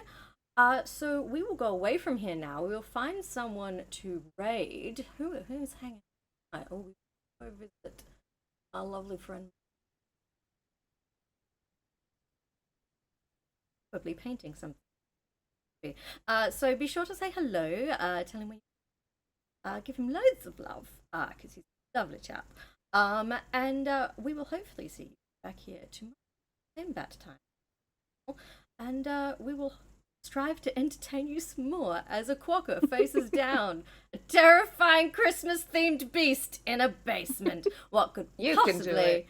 go wrong? I believe. I think you will win. Yeah, I think I got You this. I don't think even the need quokka's other got this. players. I think you'll get it. Quokka versus whatever the hell that is. tomorrow night on Courses Cove. So take care, I everybody. hope it's not a tinsel rask. Oh, that's very good. The puns. I'm just here for the puns. Alrighty. Well, thank you so much for joining us, everybody. I will run a quick ad and then I will go drop you on mic. I hope you have a wonderful time zone wherever you might be, and we will hopefully say goodbye, everybody. Bye, everybody. Bye. Bye.